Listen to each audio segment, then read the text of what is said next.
we have all asked ourselves, what is the best martial art for self-defense? Is it karate? Is it MMA? Is it Brazilian Jiu-jitsu? Or perhaps Shaolin Kung Fu? We gathered 6 martial arts practitioners from all across the globe, each representing different martial arts styles, and we put them through various self-defense scenarios and challenges to see who is the ultimate self-defense champion. So, welcome to the Ultimate Self-Defense Championship.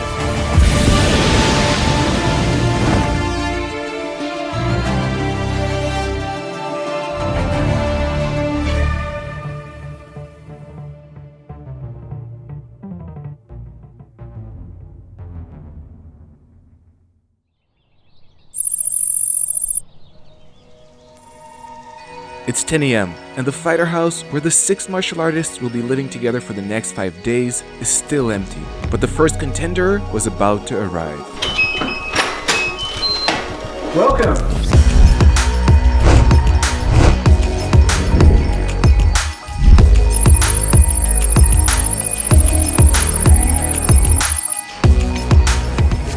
Hey everyone, I'm Natan Levy, UFC fighter in the lightweight division. I've been practicing martial arts since I was 15, started out with Kung Fu, and I did some karate, got to 3rd degree black belt by the time I was 22, and then I decided I'm gonna make the switch to MMA. Left my country, my family, my friends, just burned the boats and become a UFC fighter with that dream I had. Natan was met by Jeff Phillips, one of the 2 hosts of the championship. I'm Jeff Phillips from Western Combatives. I'm the co-host of this event. My role in this is to come up with ways to test people's skills. Well, this is what we all came here for. There's the belt for the winner. And then, as Natan continued to receive a tour of the fighter house, the next contestant was about to arrive.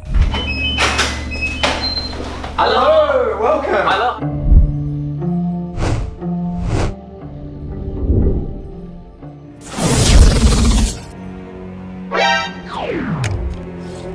You have been selected.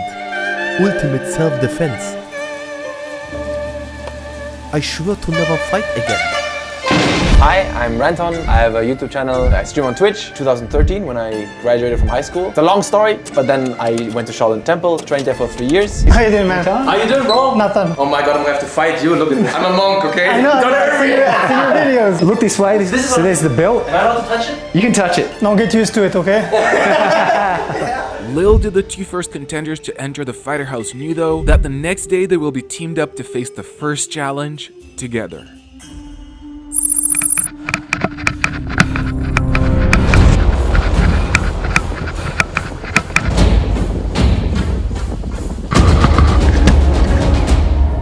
The first challenge was hide and go stab, in which 2 contestants at a time enter a warehouse, and where after 5 minutes they are then hunted by 5 attackers armed with knives. The contestants then need to escape the building and reach a car to get to safety. The goal of this challenge is to address a popular statement made by many that running away is the best form of self-defense. Yet as we already found out in Season 1, running away may not always be as easy as one hopes, as you may be chased down or you may be accompanied by other people such as your children who don't have the option of running away, forcing you to either employ your hiding or fighting skills. Unlike in Season 1 though, this time the contestants will be given tools to fight back. Each prop marked with martial arts and fitness equipment manufacturer's SMAI's logo can be used by the contestants as weapons. They will also have access to the Atomic Bear self-defense pen, which will play a big role in the future challenges too. And instead of running or hiding, our first 2 contestants decided to use these tools to fight back. For me in my life, why would 5 people be running after me trying to stab me? In my mind, the only reason 5 people would want to stab me is because I'm a Jew. These people is not somebody I'm gonna hide from. Natan and I, we had a plan. He was gonna lure people, and then once he starts shouting, I'm gonna jump out with the pen and stab people in the neck.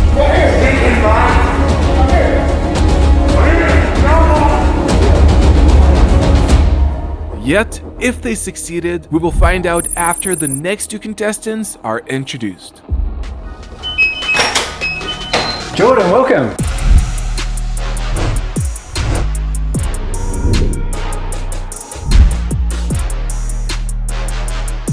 3, You've been selected to showcase your martial arts skill at the Ultimate Self-Defense Championship. Hi, I'm Jordan Preisinger, also known as Jordan Teaches Jiu-Jitsu. I'm a black belt in Brazilian Jiu-Jitsu. I've been training Muay Thai for 7 years. Amateur MMA champ. All my MMA wins are by submission, so I'm very much a grappler. My game plan going into this thing is to really represent Brazilian Jiu-Jitsu. Even though I can strike, I don't want to use strikes so much. I want to represent Brazilian Jiu-Jitsu and do it as a pure Brazilian Jiu-Jitsu black belt. Yeah, nice to meet you. Nice to meet you, brother. I'm Natan. Anton, nice to meet you. If you turn around, this is what you've come for. I know you've come here for this. Yeah, 100%. I'm here to win, and I'm gonna win. And then Jordan was about to be introduced to his partner for the first challenge. Craig?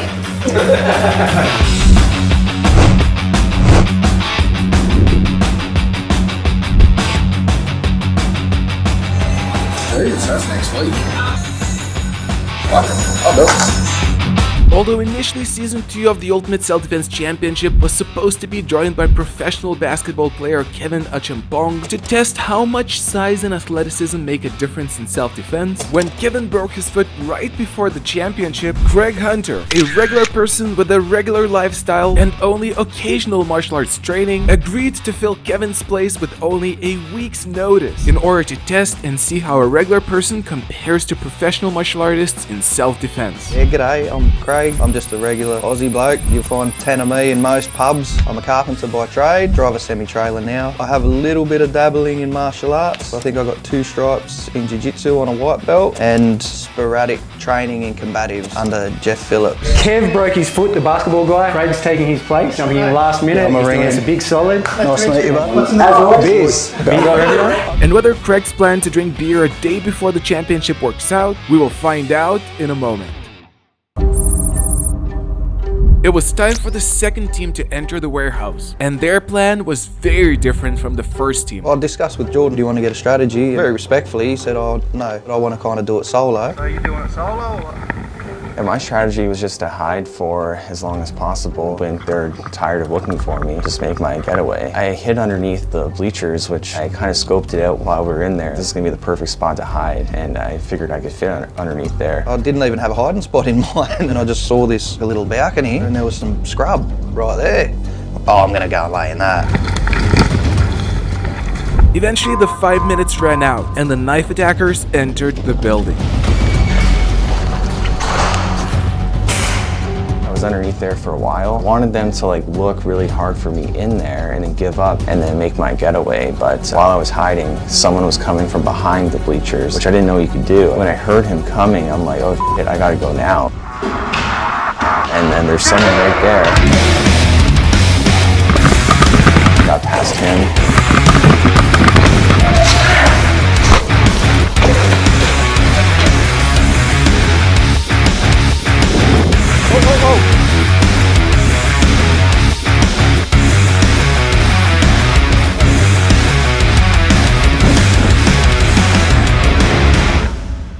In hindsight, not wearing shoes was a big mistake. Turns out, Jordan normally wears Crocs, and on his way to Sydney, he didn't bring any running shoes. If my wife was here, she'd be making sure I had her. She helps me with everything, make sure I don't do stupid things like that. He also had another takeaway from the experience. I don't think that he could see me in hindsight because it was super dark. I should have just stayed there a little bit longer, but I didn't want to chance it. But while Jordan was caught and stabbed halfway to the truck, Craig was still in the game. I just crept in there and had a lay down, waited for the whistle, put my headgear on and tried to sneak out. Was making my way out of the scrub and I saw people moving, so I just stopped and crouched and waited for a bit. And then when they disappeared, I sort of gave them a minute to get away and then sort of snuck out around and down the stairs.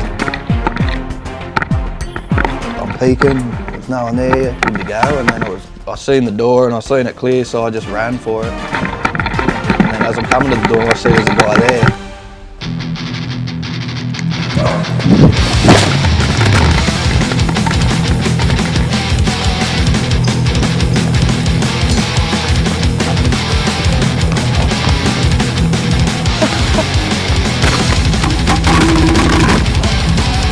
Stop! Put him down and then he kept running again. Stop! Stop! Stop!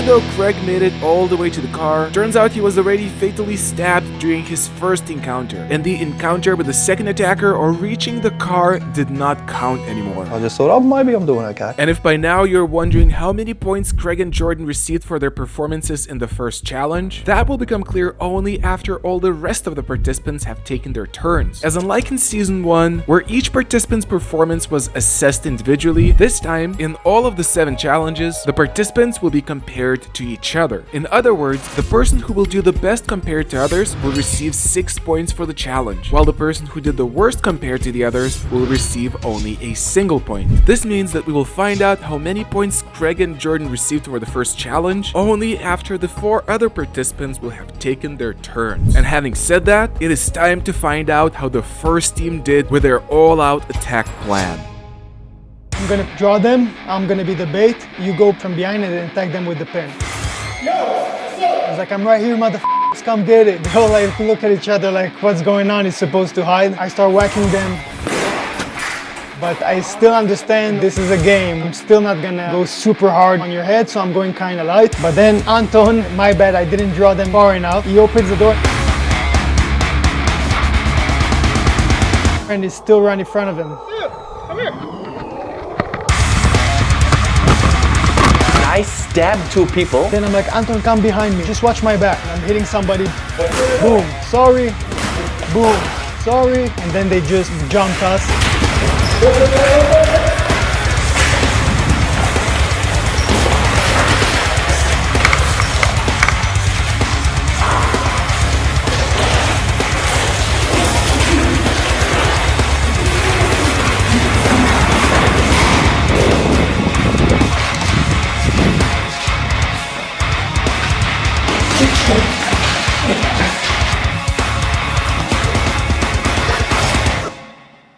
I was too much playing by the rules, too much being a nice Natan. It's like sparring a guy. You don't want to punch them too hard, or you throw a light kick to the head, you pull it, and then they grab your kick. 200% take you down, grab a rear naked choke and choke you out at 300%. Man, I pulled the kick. Seeing Jordan running to the car, falling, tearing his hands up, tearing his toes up. The dude is running for his life, fighting. Me, I was being nice, hitting them nicely with the stick on the head. The moment they started stabbing me, I was like, ah, this guy didn't care if he got stabbed for real. He kept running and fighting, so I knew I had to step up my game. If I'm not cautious, I might not win this thing, and no more Mr. Nice Guy.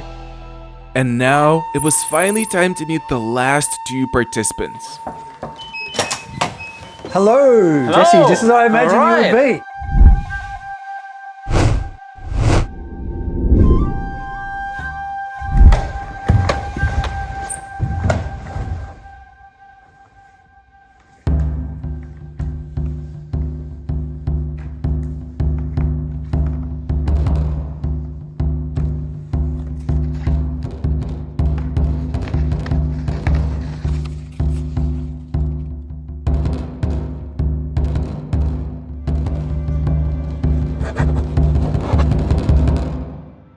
I'm Jesse from KarateByJesse.com, also known as the Karate Nerd. Every day from the moment I wake up to the moment I go to bed, all I do is karate. I practice, I teach, I learn, I travel around the world, write books and articles, do videos and teach seminars. And then I share my experiences with like-minded karate nerds who are interested in elevating the collective consciousness of karate worldwide. Let the games begin! What's up, bro? Man, how are you? Hey. Oh, nice to meet you. Like a real athlete. Yeah, I like it. So this is mine, and what are you guys gonna have? And then it was time to meet the final participant, who was arriving the following day, just before the first challenge.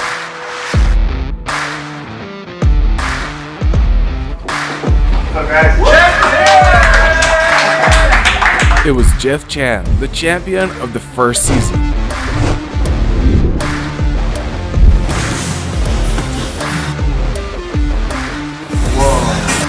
If you are ready to compete against the best for the title of the Ultimate Self-Defense Champion. I mean, I already have the belt, but I guess I'm returning to defend. Oh, that was like a Mortal Kombat message. Hey guys, I'm Jeff Chan. I was the winner of Ultimate Self-Defense Championship Season 1. I've been training martial arts for 16 years, primarily Muay Thai, BJJ, wrestling. I'm a former pro MMA fighter. I fought for one championship. Now I'm a full-time YouTuber. Glad to be here for Season 2. Everyone's going to be Tough for this time. When's the first challenge? Right now. Jokes aside, the third and final team was going to experience their share of adrenaline in less than 2 hours. Here's the plan. Jeff has done this before, and luckily, we're in a team. From my experience in season 1, you can't hide, especially for 5 minutes. They will find you. This season, I decide, go big or go home. So he has a strategy. He's gonna be the bait. He's gonna use his self-defense pen. I'm gonna slow him down because I'm gonna have a pen in front of me, and while I'm distracting him, I'm gonna sneak up from the back and attack them while they're attacking him. We enter the facility. We stand by the doors. Jeff is ready with his self-defense pen. I'm hiding on the other side of the door, and we hear them come. With that said, instead of one person coming in, I think 4 of them came in at once. He steps in front of them. So they're like, oh, this is gonna be easy. So as they enter, I sneak up behind them. And when I get close to this first dude, I just jump up on his back. And I start choking him. The atomic pen actually slowed down the pace for me. I slowed him down and I threw a rear high kick. He falls down to the ground, he taps out. I don't know what Jeff is doing. I think he's fighting somebody else.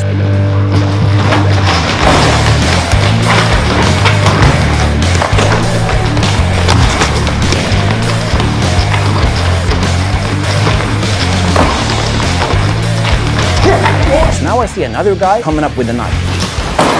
I attack him with both hands on his knife hand to control it. And I can sense that I'm stronger than him. So I know it's safe to let go of one hand, go under his elbow, and apply this arm lock. It's Steven Seagal talking. I can also walk him around like this. Just kidding, I knew it from before. Drops the knife. I grab the knife. And now there's a third attacker.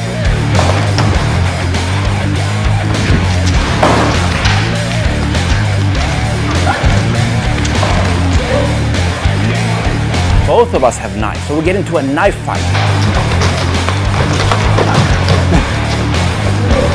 Yeah, drop out, Jay. We got 4 guys dropped. But at this point, unfortunately, I think Jeff might slowly be bleeding out and dying. Jeff didn't make it.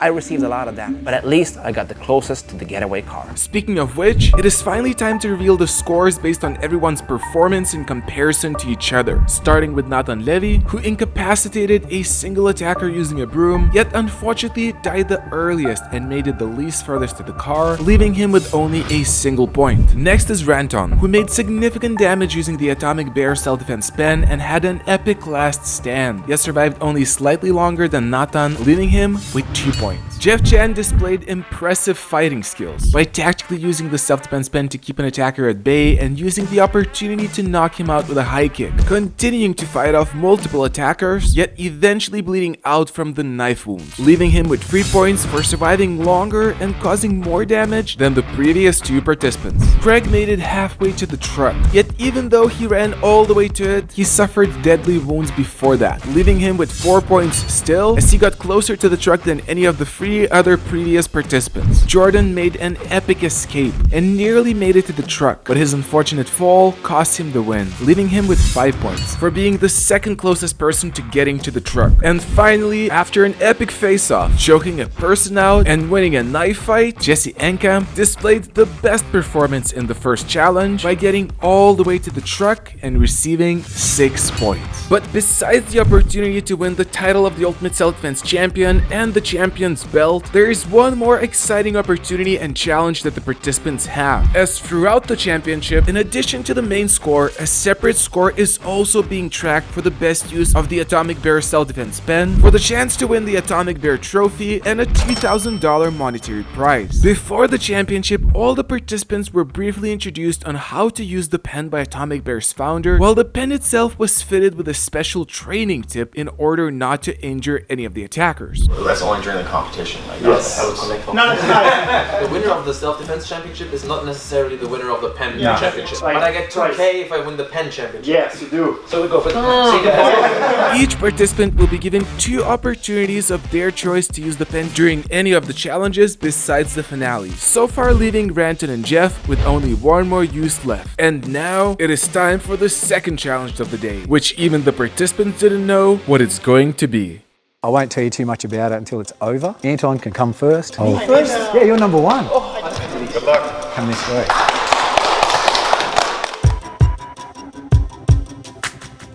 This is scary. This is so scary. What is going on? Into that room. Here's the challenge. This is a floor plan.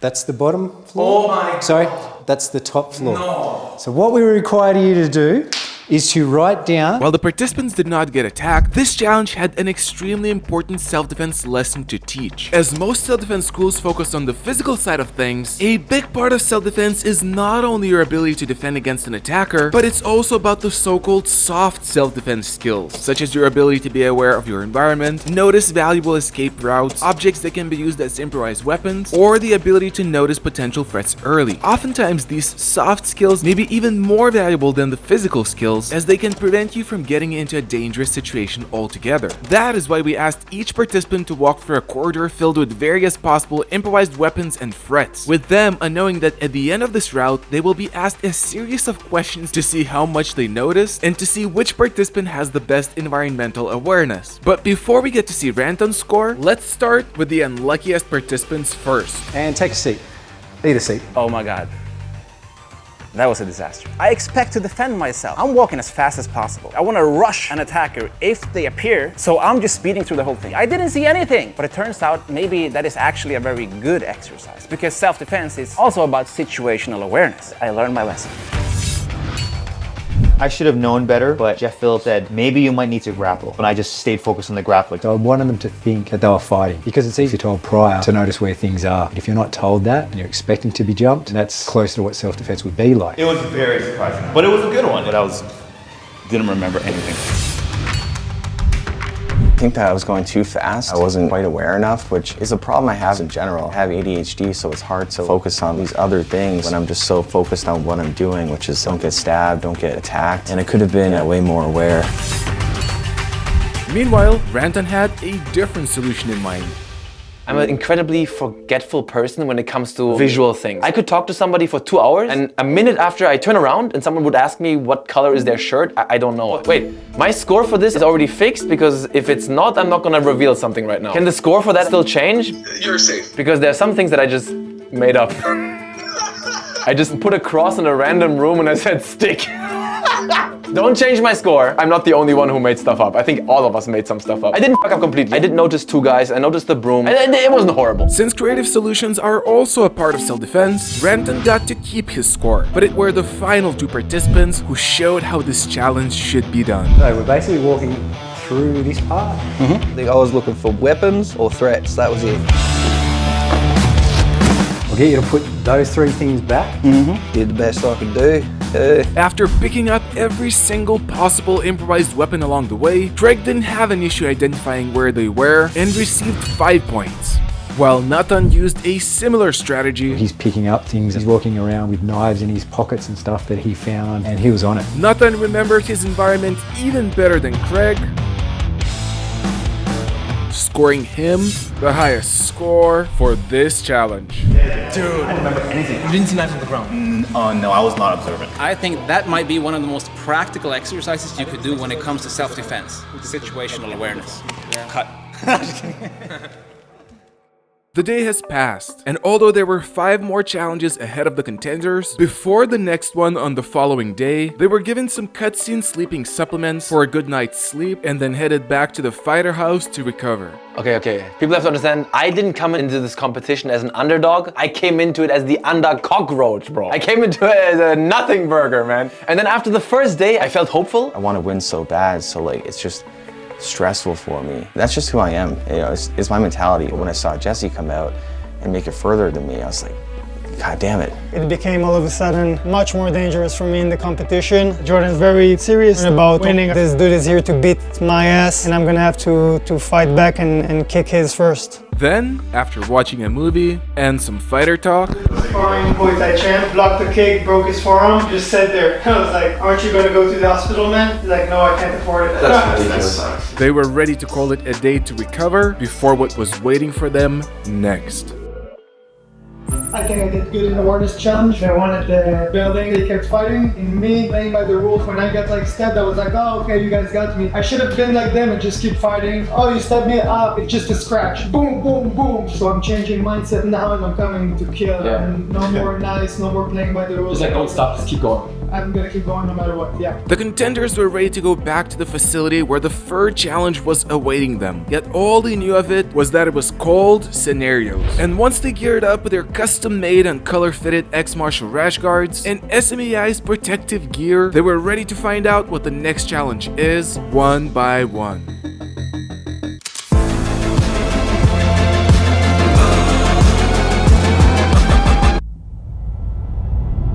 I have never in my life punched someone before. Plans you have in your head like right before a fight. The moment hits the fan, adrenaline kicks in, you feel like you're in a bar fighting for your life. We both 100% believe that we're going to be the winners, and only one person can. And man, we got some challengers. Okay, it's about to go down.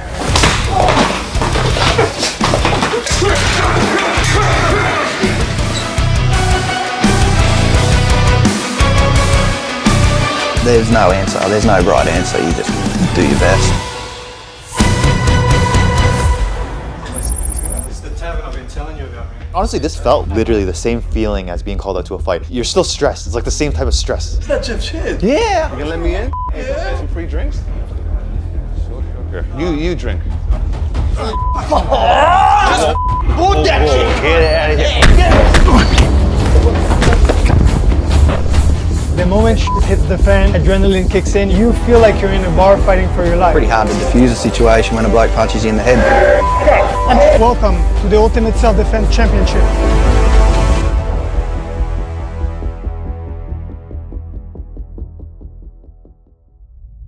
After attempting to escape a warehouse full of knife attackers and facing a self-defense awareness challenge, our 6 contenders from different martial arts backgrounds were soon going to learn that their next challenge was a bar scenario, which they were going to be entering one by one, with an assigned performer playing their friend who was going to get them into all sorts of trouble. While in order to get the best score and to get closer to becoming the ultimate self-defense champion, each contender will be judged not only by their fighting abilities, but also on how well they will be able to use their environment and objects around them, a crucial self-defense skill, and by their attempts in de-escalating every situation, as each one of them will be going through 4 different scenarios, starting with a de-escalation challenge, which you already saw MMA fighter Jeff Chan at the beginning of the episode failing significantly by striking without being adequately provoked. I would never actually do that in real life. I thought it would be the same scenarios where we're just de-escalating the situation. I think I'm gonna lose anyways. I may as well make it entertaining and fun. Little did you know though, that the following scenario will not even have an option of de-escalation. Got your back. I got your back. Are you fine? Fine, I'm fine, yeah.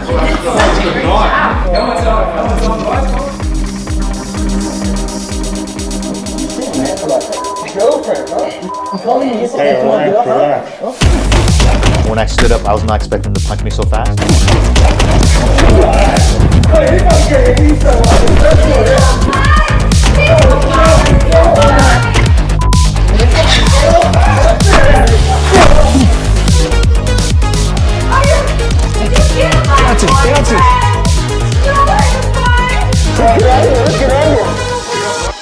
Since the score of the 6 contenders for this challenge will depend on their performance in comparison to each other, each contender's good and bad decisions in relation to self-defense will be assessed after each scenario. Jeff Chan showed outstanding fighting skills and made the right decision standing up when the potential attacker approached, as he would have been more vulnerable to being attacked while sitting. Yet while he was aiming to have bicep control, a good approach of defending from strikes in mixed martial arts, his control was not strong enough, as the strikes still passed through his hands. Jeff also made the crucial mistake of letting the potential attacker in too close, where he could have been easily headbutted. I got a tip for you. Don't let no one get this close. That's why a famous strategy known as the fence was developed by self-defense legend Jeff Thompson, where one of your arms always stays extended between you and a potential attacker. This not only displays body language that communicates a desire to de-escalate a situation instead of a closed fist representing a desire to fight, but most importantly, it keeps the potential attacker far enough from you to give you enough time to respond to his attacks. Last but not least, while Jeff Chan showed some great clinching, knees, and a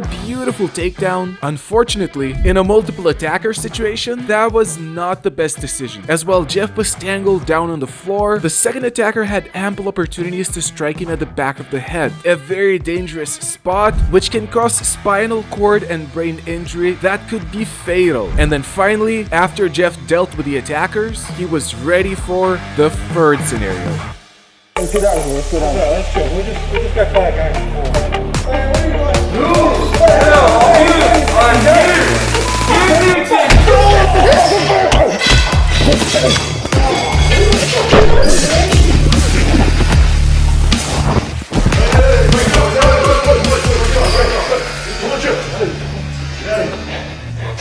Although striking first can be a valuable self-defense approach, if unjustified, it can lead to prosecution, leaving Jeff with a bad decision as not enough intent of a physical confrontation has been shown before Jeff's initial attack. And despite demonstrating excellent fighting skills again, Jeff repeated the same mistake of going to the ground while dealing with multiple attackers. Meanwhile, the other contenders were busy doing different things, yet Jeff Chan had one more scenario to go. I'm tired of getting out of trouble.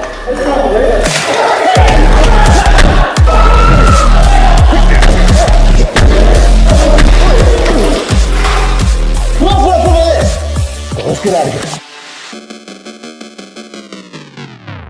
Before it was time to see the performance of the next 5 participants, Jeff's final scenario still needed to be assessed. Did you even notice the glass bottles? No, I'm clearly very non-observant from the first challenge. Jeff Chan excelled at this scenario by being super quick in responding and fighting efficiently, and although the amount of force he used could come into question, we would leave that for the jury to decide. I'm not quite expecting to win. I'm gonna try my best, but like I know my odds. I'm a very honest person with myself, and I decided if I'm going to go through this season 2, I at least make it fun. It's real sweat. Bro, he's sweating. We're done. It was fun though. It was a fun scenario. Don't be nervous. Next up was Shaolin disciples Ranton's turn. Yet although he had some great moves to demonstrate, overall your favorite moment? His personal opinion about his Shaolin fighting skills was not all that positive. The reality of the situation is, and I think over 95% of people who practice Shaolin, deep inside, they practice it because it looks cool. This is even true for the monks. They don't spar. It's forms, acrobatics, flexibility. I don't know how to fight. I've never fought in my whole life. I never even practiced combat sports except I started a year ago. At the same time, Ranton discovered something else at the Shaolin temple. After I graduated high school, I went to work in a bank. That was a disaster, so I quit. Didn't know what to do, so I was like, screw all this. I just want to leave everything behind. Yeah, so I decided to go to Shaolin. Did you discover what you were looking for there? Absolutely, yes, I found my wife. Thank God I thought of that reply. Yet, if Ranton's Shaolin training will help in self-defense, we will find out in a moment. Hello. Hello. Oh, my switch didn't turn on. I was just like, oh wow, this is cool. Hey, this is nice. Haha, this is fun.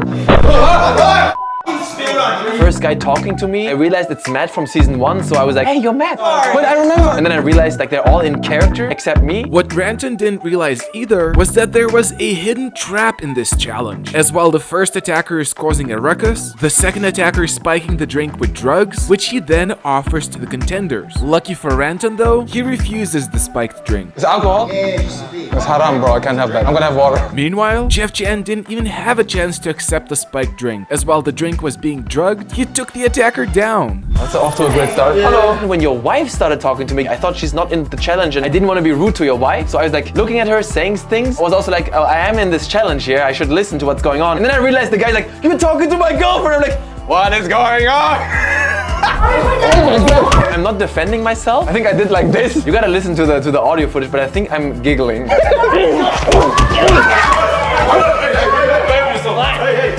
Throughout the entire event, I felt like I was a spectator. I wanted to see it all unfold. It was so well put together and so many people in so many corners. Oh my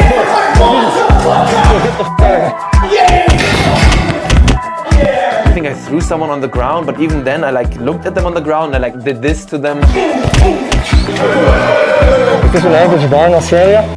Throughout the 4 scenarios, Ranton made a lot of mistakes. Even though he started off by refusing the spiked drink, he then immediately turned his back to potential attackers. And during the second scenario, he stayed sitting and didn't properly defend only until a while later. Ranton then continued to clinch up and go to the ground with multiple attackers during all 3 scenarios. And even though he strategically used the chair for self-protection, a great decision in the moment, he let go of it too easily. Overall, not excelling at this challenge. You're in the first season. I switched sides. It's very difficult to get in the zone. I think that's my problem. It's hard to flick the switch though. I'm bad at that. It was really bad, okay? Don't hate me, don't hate me. I just didn't turn on. It was rant off, okay? Not rant on for that challenge. Oh my god. I had a problem. Can't trick on because I know it's not real. That's why by thinking of it as a more not real thing, you need to know it like your play spot. Gotta just do it and something spin you back.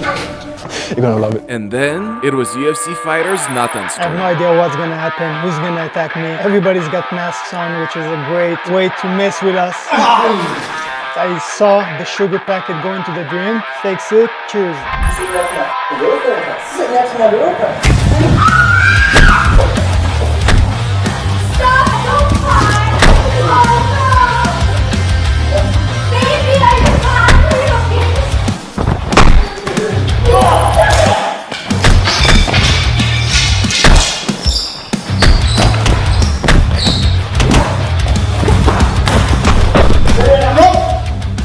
This motherfucker only put me in trouble. With friends like this, who needs enemies?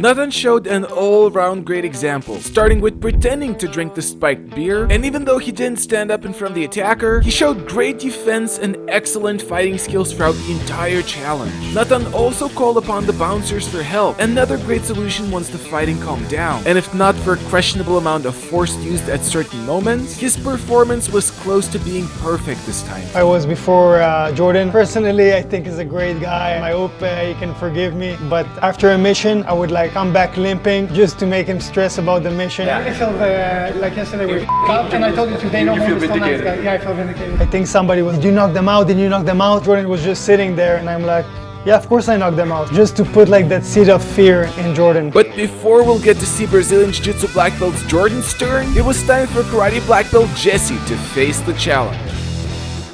I'm ready to improvise. I'm ready to do whatever the situation requires. Yeah. Jesse. Yeah, that's me. Karate nerd. That's me, yeah. Bouncers start telling me they're fans of my content, but obviously they're just faking it because they said the same thing to everybody, as I learned afterwards. So I'm kind of disappointed. Anyway, we keep walking into this bar, and I have this buddy. I've never seen him before, but he claims to be my buddy. And these 2 guys start confronting us. So I'm like, hey, grab my drink. It's worth spending a few bucks to avoid a confrontation because it's cheaper than a hospital drink. Hey, are you also here? The same dude comes over and claims that I'm speaking to his girlfriend, but actually she's the one speaking to me. I'm already taken. I can't be out here dating and stuff. And I notice my helmet, so I know that, okay, it's about to go down. Use my drink as a distraction. I splash it in his face. My first instinct is to control him, so the bouncers can come and grab him and throw him out, but they never arrive. I stand up and I throw the dude.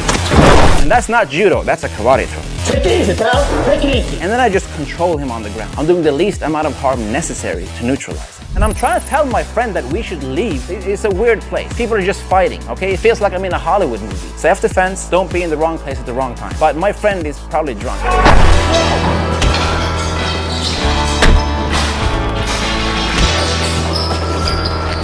I go for a couple of groin shots because this is not a combat sport, this is self-defense. Dude, this place is crazy. I think we should get out of here.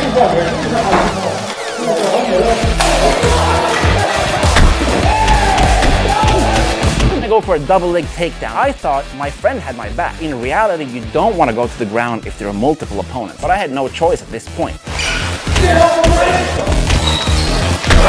They're pretty slow, those bouncers, but at least they're doing their job. Jesse had a number of good things going, starting from skipping the spiked drink to using his own drink as a distraction. Yet, he did stay sitting on the couch and went to the ground with multiple attackers a number of times, while he also exposed his back. And even though Jesse defended fairly well, we will find out where he stands in the score table after the final 2 contenders have went through the challenge. Good job. Great energy.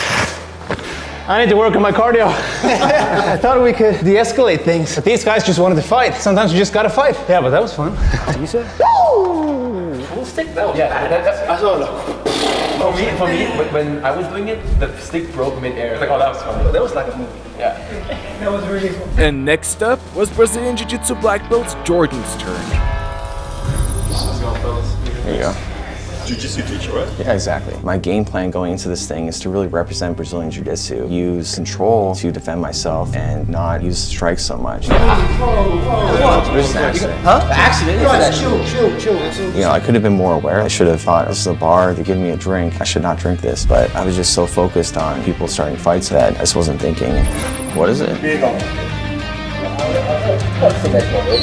Oh my God.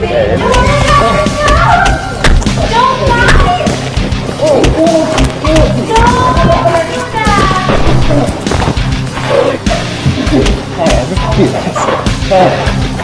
Break it up.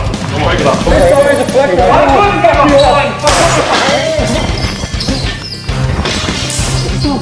Let's go.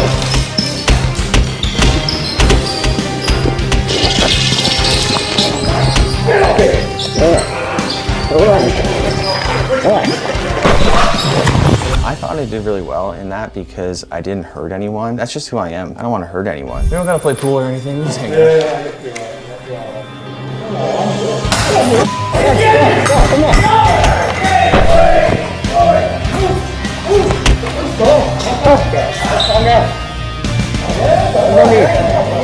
Relax.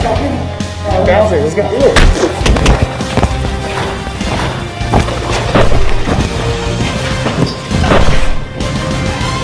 I didn't really know what to expect. Tried to de-escalate as much as possible, but sometimes people they just want to throw hands. Before the final participant, Greg Hunter, the regular person, took his turn, it was time to assess Jordan's performance, who was unlucky in drinking the spiked drink, reducing his future score, which will be revealed after the final contender's attempt. Jordan also stayed sitting when the attackers came to the lounge and did not react quickly enough. And although his takedown was beautiful, yet again, going to the ground with multiple opponents was not a good idea, as he also got struck at the back of his head. On the bright side of things, Jordan showed good control of his opponents, which led to no use of excessive force. Yet during the pool scenario, he turned his back to an attacker who intentionally missed him with a pool cue to prevent unnecessary injuries. And then when Jordan tangled up with his attackers, he got punched a number of times both to the head and body. Then during the force scenario, while Jordan did a good job at trying to de-escalate the situation and effectively using one attacker against the other, unfortunately, his takedown yet again led to intentionally missed kicks and knees to his head, making Jordan come to the following conclusion. I didn't throw any strikes purposely, I just controlled everyone, and I thought that would really work in my favor because there was no excessive force whatsoever. But in hindsight, part of self-defense is making sure that you don't get hurt, and sometimes you need to strike first to make sure that happens. Jordan!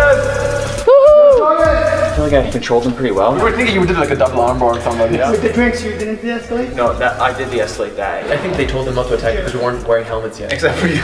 Except for you. Bro, I thought the adrenaline was like a fire. Yeah, I felt like real life for a second. I really felt it. Yeah. And now, it's time to find out how regular person Greg Hunter did. Did you ever wonder how you would do in one of the Ultimate Self-Defense challenges? Well, now you have a chance to try out the challenges yourself at the very first Ultimate Self-Defense Championship Retreat. Join the director Rokas Leo, champion of Season 1 Jeff Chan, and a self-defense instructor at a 7-day retreat in a high-end, all-inclusive spa hotel, including daily training, all-day access to pools and saunas, fine dining, and most importantly, experience the challenges such as the hide and go stab and the Shank tank yourself. Learn more about the retreat at usdchampionship.com/retreat or scan the QR code in the corner. Now, back to the show. Generally in a scenario, I kind of just try and do what I would do, like just instinct it. That's just what I did. Sorry, $12 on that shit, man. It's alright, it's all good. Yeah, I'll get you another one. I just thought, what if you don't take drinks from people, especially people that are not your friends? I just made up a story about being on the clock. Oh, I'm still on the clock. I get random breakfast at any time. Hi, Tim. How are you? It's awesome. No, I got one of those heads. Hi, baby. You sitting next to my girlfriend for? Sorry, don't. Sorry, mate.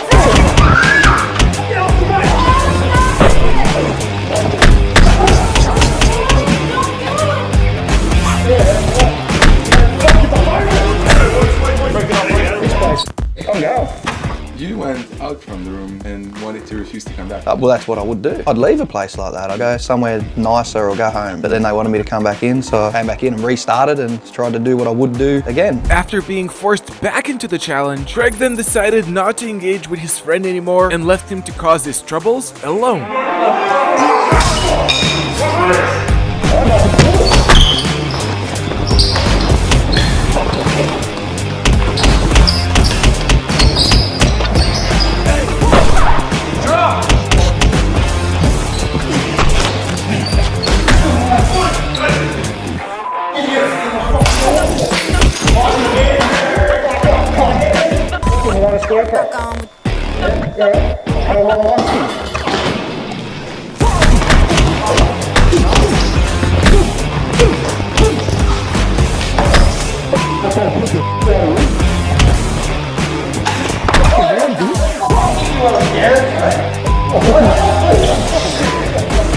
What are you doing? The worst security ever. With one more challenge coming ahead, and before revealing the scores of each participant, Greg Hunter's decision to leave the bar right after the fight was an exceptional move, technically solving all the further problems. But even though we asked him to come back for the sake of the championship, he still had a great all-round performance, starting off by not drinking the spiked beer, and even though he stayed sitting, Greg reacted well to the attack and efficiently took care of both attackers. Then after brilliantly deciding to stay away from his troublesome friend, when forced to fight, even though Craig clinched up with multiple attackers, he initially used the glass as an improvised weapon and then chose a great moment to take out the atomic bear self-defense pen, using what would be its teethed edge to strike vital areas, stopping the attackers from continuing and leaving Craig with a single atomic bear pen use left in the championship. Finally, during the last scenario, Craig took the advantage of using the chair as an improvised weapon, avoided a dangerous fight with chairs by encouraging a fair fight, gave the attacker an opportunity to stop fighting, and avoided excessive force throughout the entire challenge. As a result, excelling at it. Anton, good job. Do I actually leave now? I'm not drinking it, ever.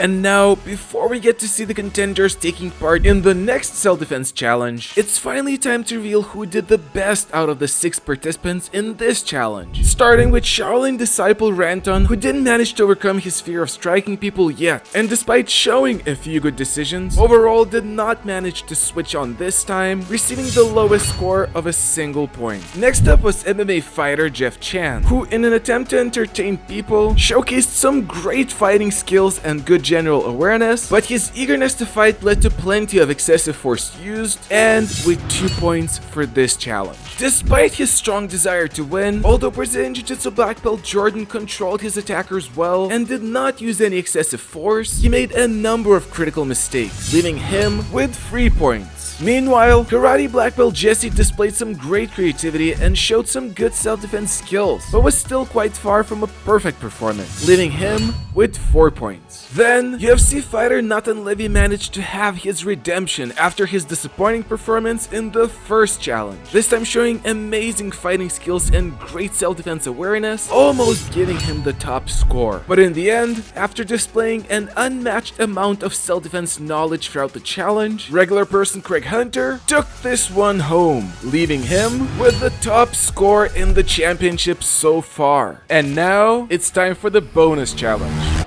The following challenge was designed to see how the contenders do, not only in self-defense situations, Yes, good evening, sir. but also in what follows after them, such as in this case, a police interrogation. And although this challenge is not going to be ranked, it is a setup for an upcoming challenge, where what the contenders will say to Officer Gabby may or may not be used against them later. Please sit. I heard that you had a fight in Lou's Tavern. No. So you didn't have a fight. I was attacked. To try and stitch me up for something. But then, Craig brought out the ultimate card. Should I have a barrister present? which in this situation solved all the problems. Yet while Craig was not the only person to use this strategy, Can I ask you a question first? Am I allowed an attorney? Yes, you're allowed. Thank you, then I will wait for my attorney to be here. Natan Levy decided to add an additional advantage in his favor. I'm thinking if I come out now, everybody will be like, oh, okay, it's a talking mission. So I just start screaming and banging on the doors. Just to stress everybody else out in the room. They're all my competitors, yeah, but especially Jordan. And to Natan's success, it did make Jordan cautious. I made the mistake of sitting down in the bar, because that's when I got attacked. I'm not gonna sit down. Please, here. Actually, I'd rather just stand. I just gave the excuse, oh, my butt hurts, I didn't know what to say. Meanwhile, Jeff Chan had to deal with the consequences of being an aggressor in the first scenario. What happened? Somebody at the bar attacked us. What did you do? I attacked back in self-defense. While Jesse breezed through the interrogation with no need to explain excessive force. Actually, I offered him my drink because he spilled his drink. And Ranton played the lawyer card too. Let me just give you the number for my lawyer and then you can sort it out with him. Although the following challenge was arguably going to be the hardest one yet, the contenders were done for the day. You start filming after I already proved I'm a genius. Oh, no, that didn't happen. This time, they knew what the challenge was going to be, so the next morning, they were closely studying the Shank tank, a challenge from season 1 where each participant is locked up in a room with a knife attacker for 20 seconds. And after doing some practice at the fighter house, This is the one position that I'm scared of. Okay, you know what's coming, right? This is one, and boom. Okay, that's one. And I switch. And then you're like, the contenders made their way back to the facility. You used to give somebody a concussion. It was one. You can go like. Apparently they said they were okay at the time, and then later. Oh no, it was me. 100%. No, seriously, yeah. I feel like a And then after they once again geared up with SMAI's quality protective gear and donned Xmartial's custom made for the USDC / rashes, anatomy shirts designed to mark knife wounds during the challenge, finally, they were ready to enter the Shank tank. Yeah, Shank tank sucks. Shank tank always sucks. I cannot embarrass myself like that again. I have to punch people today. I have to punch people.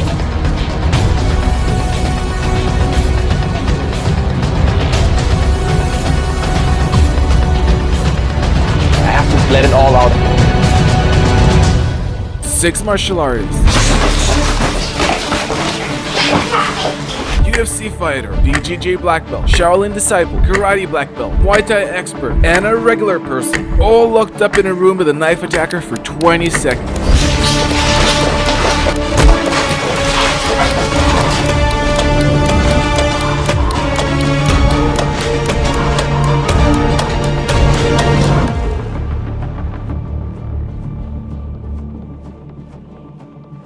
After completing the first 3 challenges, our contenders were ready to face what was going to arguably be the Self-Defense Championship's hardest challenge yet, the Shank tank, where each participant was going to enter a closed environment together with a knife attacker and then defend against them for 20 seconds 5 times in a row. The attacker's rubber knives will be covered in red paint, while the contenders will be wearing Xmartial's custom-made anatomy shirts in order to track knife wounds. The first contender to go was the champion of the first season, MMA fighter Jeff Chan, who now had a chance at redemption, since in season 1, almost none of the participants, including Jeff Chan, survived even a single round against the knife attackers in the same challenge. I offered to go first, not realizing that I probably have the hardest because the guys have the most energy. That's not a knife. That's a knife. This is a knife. I definitely decided to not try the same strategy as last time, which was go for the double legs this time. My strategy was to try to keep it striking. Alright, is everyone good? You all ready?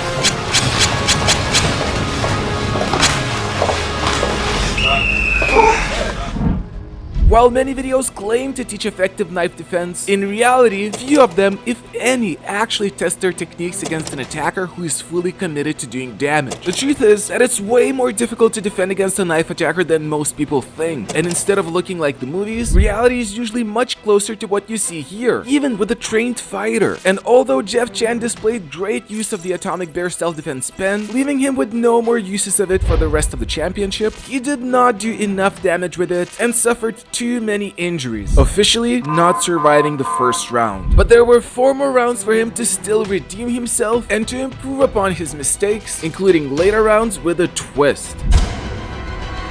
I wanted to keep throwing the high kick in, and I did land it, but it was pulled.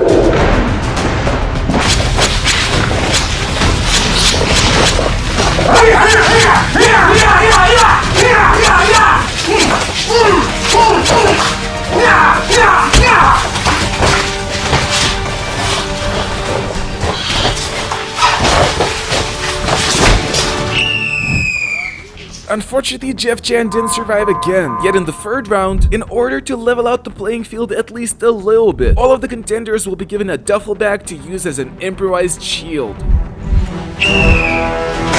Landed a teep, but then the teep only buys you like 2 seconds.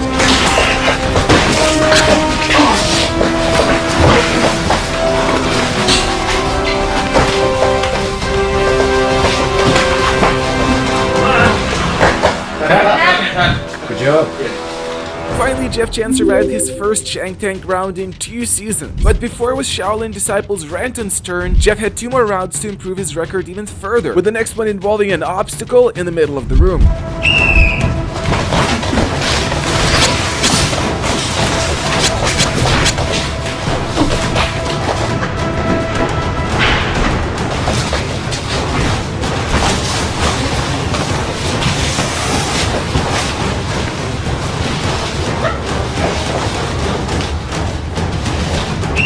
Although Jeff Chan got stabbed only a number of times, and even though he managed to take away the knife from the attacker and then stabbed him with his own knife, unfortunately, after consulting with a paramedic, it turns out the last 2 stabs would have reached Jeff's heart, leading this round to being a fatal one and leaving Jeff with a final round against a concealed knife attacker.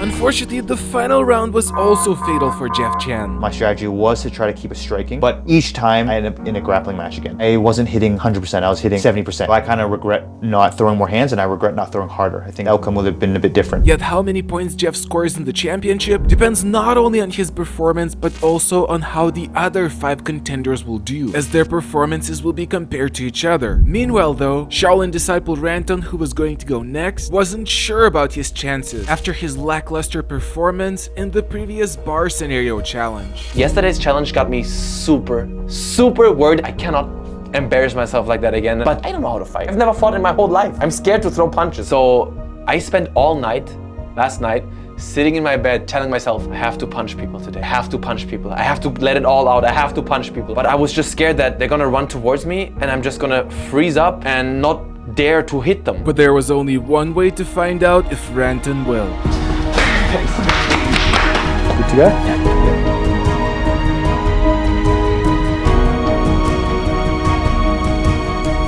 Ready? Anton was saying, I only do forms, I don't know how to fight. But then I saw him at the Shank Tank and I was so proud of him. He came out like a Shaolin drunken boxer and just...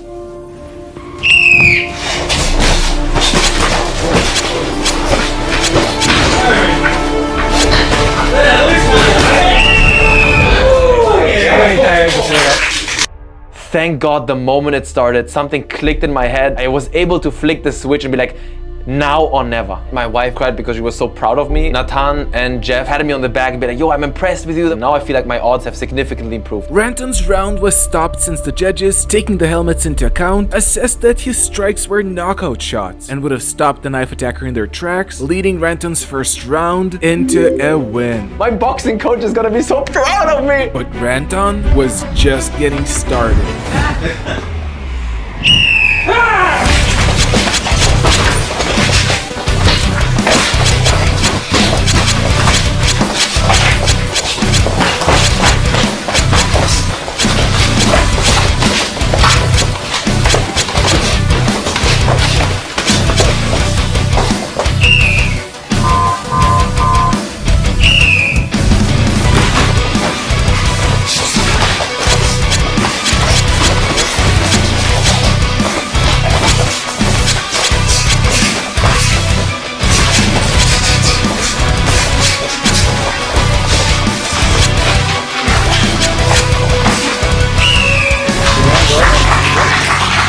One of the things that motivated me the most, because I love Jeff Chan, I am a huge fan of his content. After every round when I heard the whistle, the first thing I did, I looked to Jeff Chan's face and he looked at me like a tiny bit impressed, and I was like, wow, I don't suck.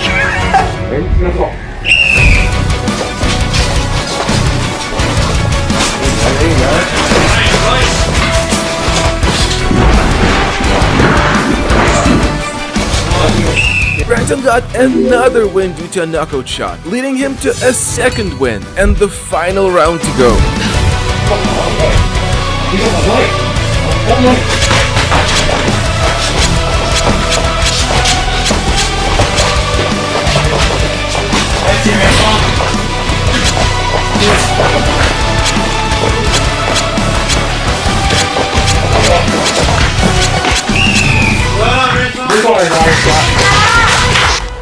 By focusing on knockout shots, taking a risk and going all out, Ranton managed to survive not only a single, but 2 rounds, as a result in this challenge surpassing even his idol Jeff Chan. The last one got me.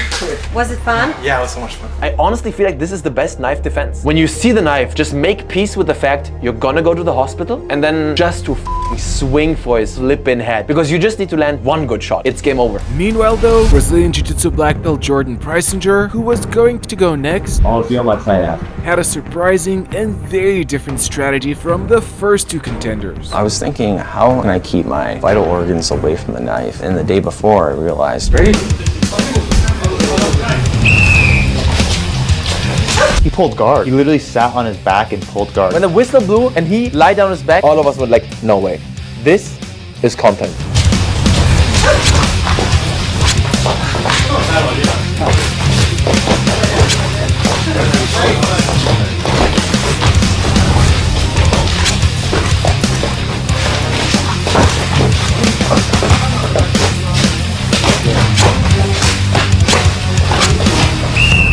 To everyone's surprise, Jordan managed to pull guard in a knife fight and survived the first round, since the cuts weren't lethal. I know it's going to get a lot of people kind of riled up. Who pulls guard in a knife fight? I can wrestle, I can strike, but I thought keeping my torso so far away would be a very smart strategy. Yet Jordan had an idea how to improve his strategy even more. One problem I had was not going hard enough. I still was trying to control too much, where I could have thrown more up kicks. Ready to go?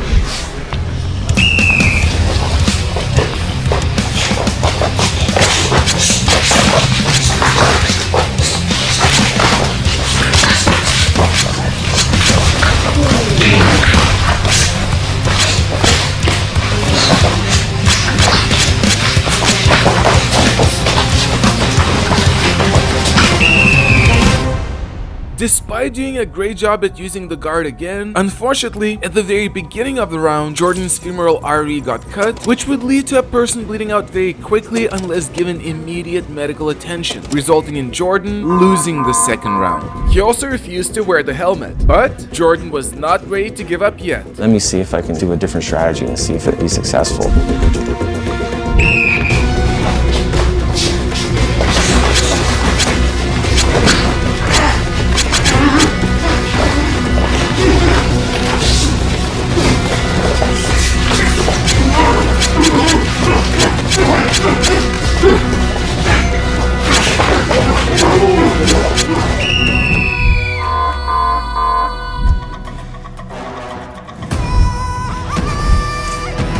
to go.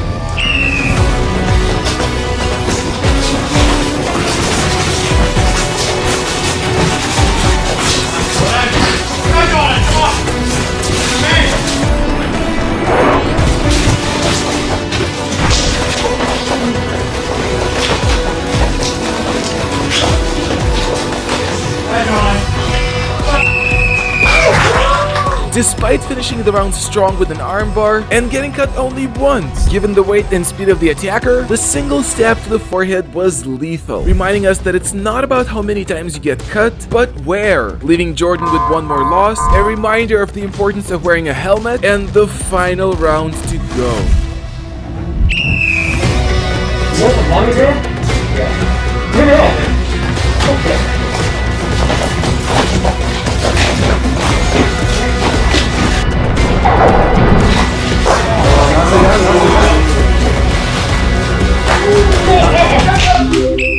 Using an unorthodox strategy, Jordan was able to survive 2 rounds against all odds. I just full guard, which I think is really cool because it actually worked. A lot of people make fun of BJJ. Come on, what are you gonna do? Sit down on your back when someone attacks you? Butt scoot? And he did that, and he did incredibly well. He just executed perfectly. I was happy for him, but at the same time, I'm like, oh, shit, my chances are winning are going down by the minute. God damn you, why are you so good? Natan was not only a single point apart from Jordan in the score table, he was also still on a quest for redemption to prove his skills after a failed first challenge. And when asked by Jeff Chan what his plan was, this was his answer. Strike first. My strategy was to hurt the guys before they can hurt me, not only to knock them out. I didn't want to knock anybody out. Hitting somebody hard, it's not only about hurting them, it's about gaining respect as well. If you go too light, they just walk you down. If you throw a good shot, you make somebody more timid, and that's what I wanted to do with the attackers. I wanted to put fear in their hearts.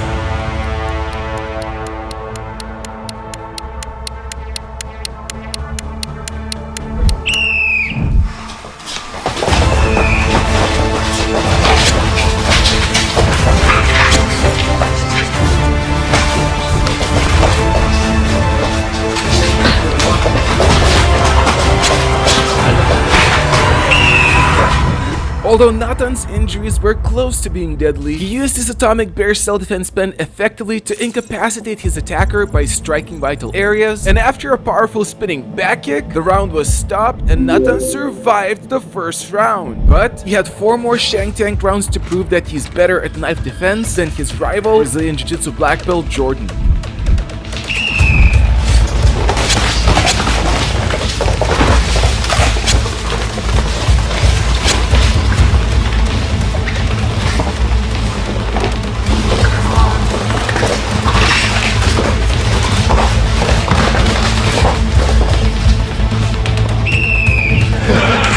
Although just nearly, Natan survived 2 rounds in a row, putting him in a position where he needs to win 1 more in order to surpass Jordan's performance. Yet Natan's next attacker was meaning business.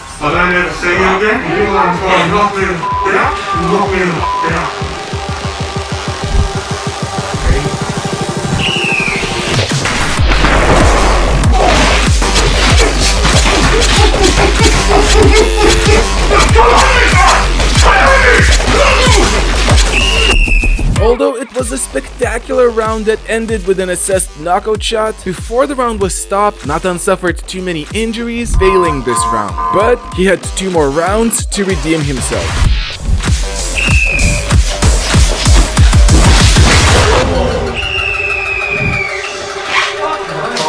The timing was right, the opportunity was right. Natan's kick was so powerful that it left his attacker unable to move for minutes on end. Spin back kick is the most powerful kick you can throw. Even with the shoe, I think a shoe hurts more, but actually it has cushion. Undoubtedly winning this round. As a result, Natan became the leader of this challenge so far, leaving only karate black belt Jesse Enkamp and regular person Craig Hunter to challenge him during their still upcoming attempts. Yet Natan had his final attempt at improving his record even further.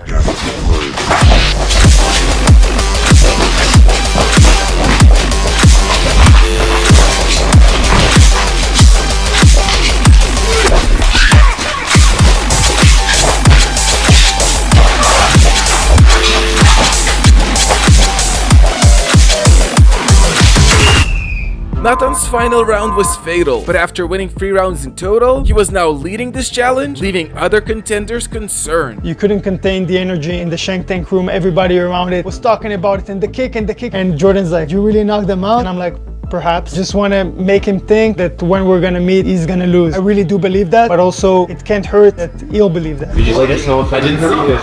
I was like, oh my god, when I saw it, I was like, yo.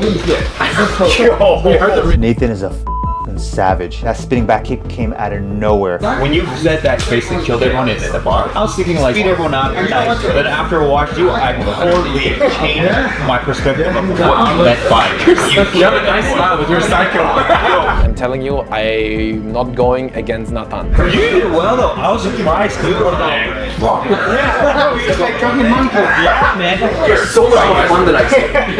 God, it's awesome. Yet Natan's reign could still be ended by karate black belt Jesse Enkamp, who had his own strategy that may still very well pose a danger to Natan's current position. I saw the last season. I know what's about to go down. We're about to get stabbed 2,000 times. You want to equalize the playing field. If they have a knife, I want to have something as well. And we have the pen, so why not use it?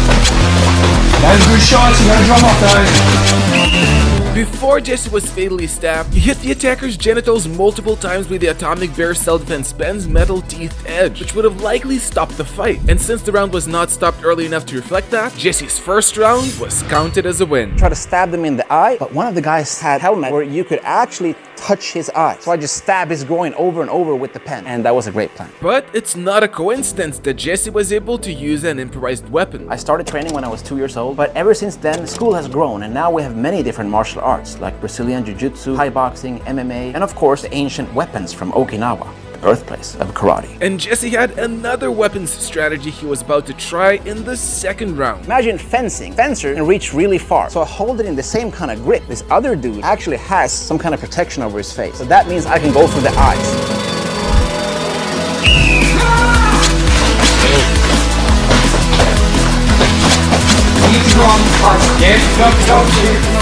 The judges assessed that Jesse's strike directly to the eyes was a fight stopper, resulting with his second win in a row, and Jesse needing to win at least one more round to directly compete with Natan for the best performance of this challenge. Yet the next round had a surprise coming for Jesse. But then we have a problem, because then we get this bag. Now here's my plan. I'm gonna rush the guy, push my bag into his face to blur his vision, and then I'm gonna throw knee strikes to his liver, at least in my head, because what he does...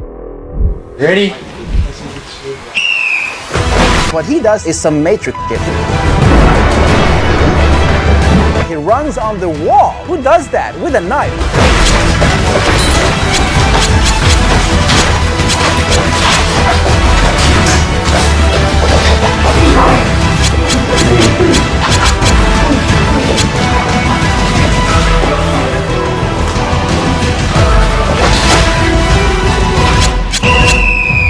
Unfortunately, Jesse didn't survive this round, but his spirits were still staying positive. At least I had a plan, although it didn't work. But hey, everyone's got a plan until he gets stabbed in the face. And he still had 2 more rounds to try to reach Natan's record.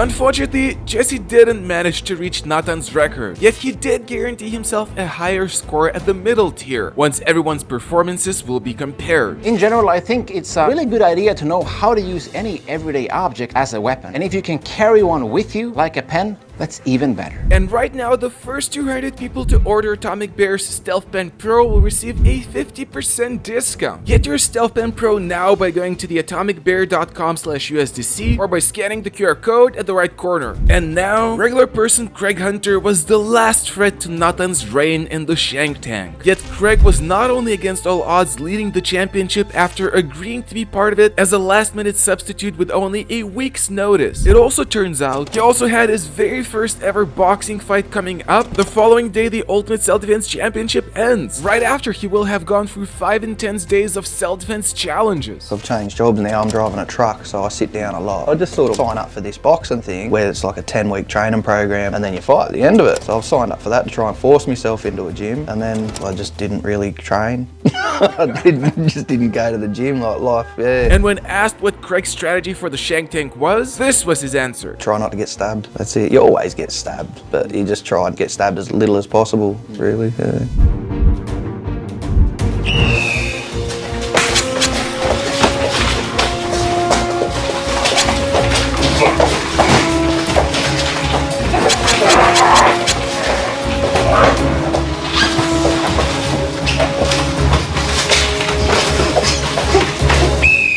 Although Craig managed to take the knife away and stab the attacker, unfortunately by then he had already been fatally stabbed.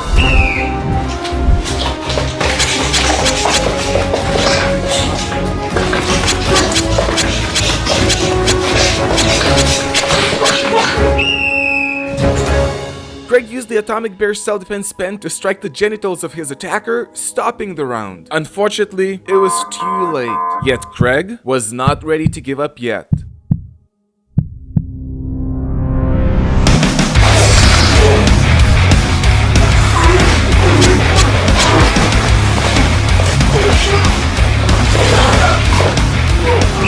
Craig's knee to the head in the following ground and pound was assessed as a fight stopper, scoring him his first point in the Shank tank.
Despite Craig not reaching Natan's score, his performance was still phenomenal, even though Craig wasn't willing to admit it. How do you think it went?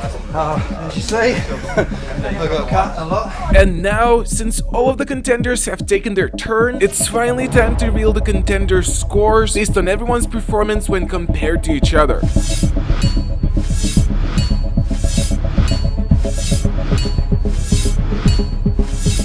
Yet everything can still change, as there are 3 more challenges coming, and the contenders have no idea what the next challenge is.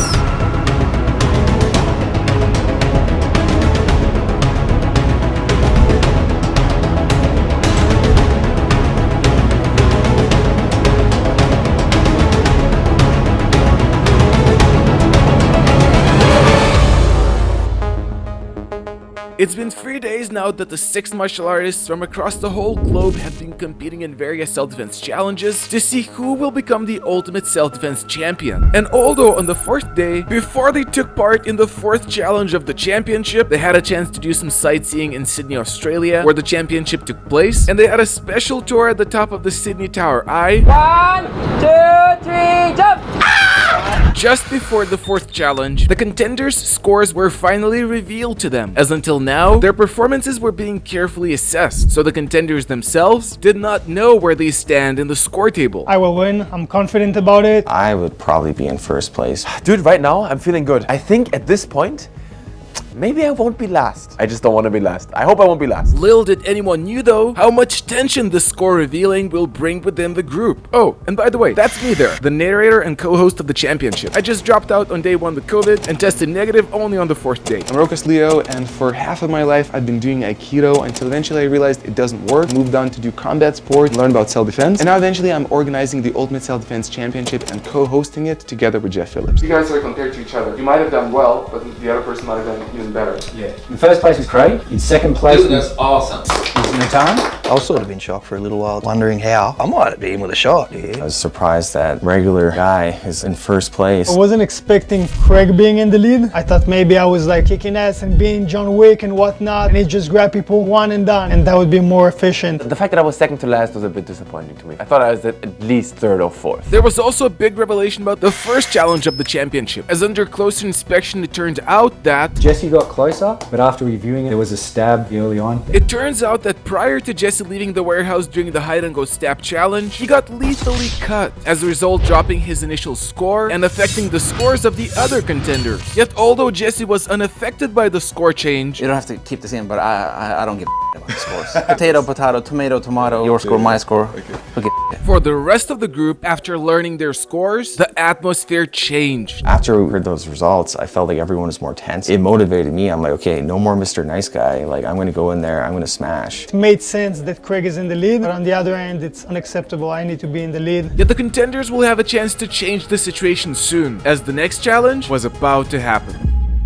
I need you to put these on each. There's a blue one for you and a purple one for you. What are you guys up to? I knew we were going to party. The moment we got the bow tie, I was like, are we male strippers? When I got this bow tie, I thought I was gonna be a male stripper. Unfortunately, the contenders were not going to be entering the next challenge as male strippers. Instead, the bow ties were representing their new roles as security guards, since they were about to enter the world's most dangerous bar, where they will need to work together, as their performances as security guards will be judged as a team. Once they will enter the bar, the contenders will have to demonstrate not only their ability to control the situation while using minimum force and necessary skill for anyone working in the security sector, but they will also be put through an overwhelming situation that will be impossible to solve in order to see how they handle themselves under immense stress and chaos, another extremely important skill to have for self-defense. And although once they learn that they will be working as security guards, the first two contenders were feeling confident. I immediately thought of my old law enforcement technique, 2-on-1 wrist control. I figured this is a perfect opportunity for me. This is what I want to do anyway. Grapple people and not strike them and hurt them. But whether their previous backgrounds will help them in this challenge, our first two contenders were about to find out.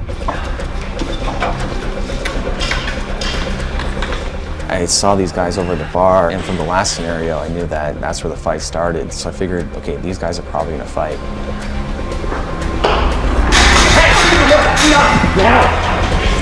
While Jordan was wrestling with him, I grabbed the arm, 2-on-1 wrist control.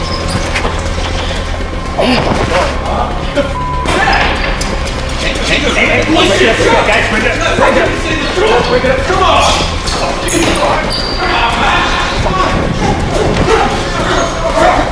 it up. You're under arrest. You're under arrest.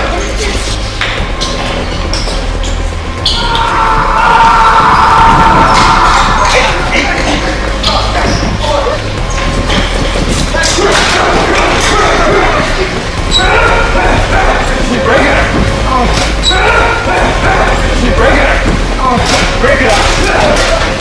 I'm gonna leave. Break it up, break it up.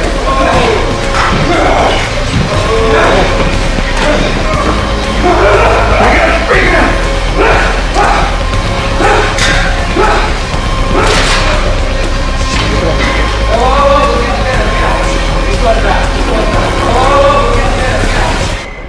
Although Jordan and Jeff did a great job at handling the impossible situation, unfortunately, during the last part of the challenge, Jordan hurt his knee. It's a pre-existing injury I already have. I've been hurting it every couple months. Someone tried to sweep me, it wasn't there, and they kept going, and then my knee was messed up. I didn't know what to do too, because it all feels so real, and I didn't want to leave Jeff by himself. I'm like trying to continue, even though I can't even walk. It was very frustrating. But then, an even sadder realization came about. I just wanted to go out there and compete so bad. And and seeing everyone do it, it was really hard for me to watch. I know we wanted to participate. I know how much we wanted to win or lose. We wanted to fight and give it our all. It was just painful to see. However, even though Jordan dropped out, Jeff Chan decided to still finish the challenge for the both of them by facing its last element, the Poop Man, a mentally ill person covered in poop. I grabbed the chair in front of me and I shouted, Guys, he's armed and dangerous. Back away, back away. Can I help you? Is everything okay? Is everything okay? I'm calling the police right now. Everyone back away. Give him some space, give him some space. Can I escort you out of the building? Follow me. Wash the table there. Please drop that down. Thank you. Everything's gonna be okay. Lead you out this way. You have a good night. Despite Jordan injuring his knee, the first team did an amazing job managing an overwhelming situation while not hurting anyone, setting a very high bar for the next two teams to beat. That's tough. You can't stop every single thing. And you have to survey and think, where is someone more at stake? True. It brought back a bit of memories because I actually worked security for 5-6 years. Even though I'm this small, it's unfortunate what happened with Jordan, and I got at myself. While many martial arts schools practice in a sterile environment full of traditions and serenity, it is important to recognize that real self-defense situations are full of chaos and unpredictability. If someone prepares their whole life for an attack in a predictable environment without ever going through at least simulated chaos, when exposed to a real situation, that person may panic. That's why it's important to keep in mind self-defense expert Ian Abernethy's Venn diagram, which points out that martial arts, fighting, and self-defense are related, but they're also distinct practices, and each one of them needs to be practiced as such. I keep getting like frustrated by little things too. Could have choked them out. That'd be excessive force, so I'm glad you didn't do it. You carried both of them each with one arm. I think you did very well. I think we handled it very well this time. Yet while Jeff and Jordan did a great job at blending their martial arts with real-life experience, it is time to see if Shaolin disciple Ranton and regular person Craig will be able to do the same. You're not scared because Jordan came back injured? We'll see. I was with Craig. I was very happy about that because he's an absolute wild card. Jordan was wearing a bow tie, did you notice that? Yep. So it's probably a nightclub situation again?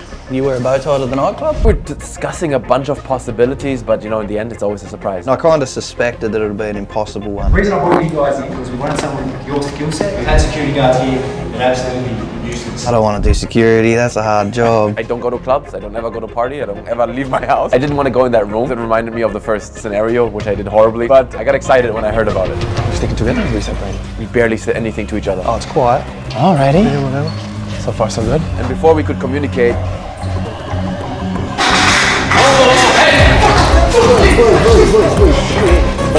You good? You're right. You're ready to go. You're right.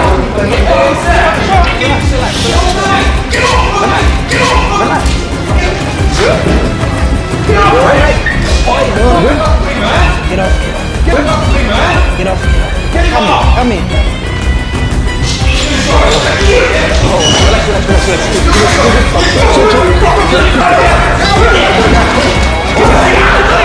when I saw him punch again, I ran towards him and I thought, hey, let's create a highlight. Let's go!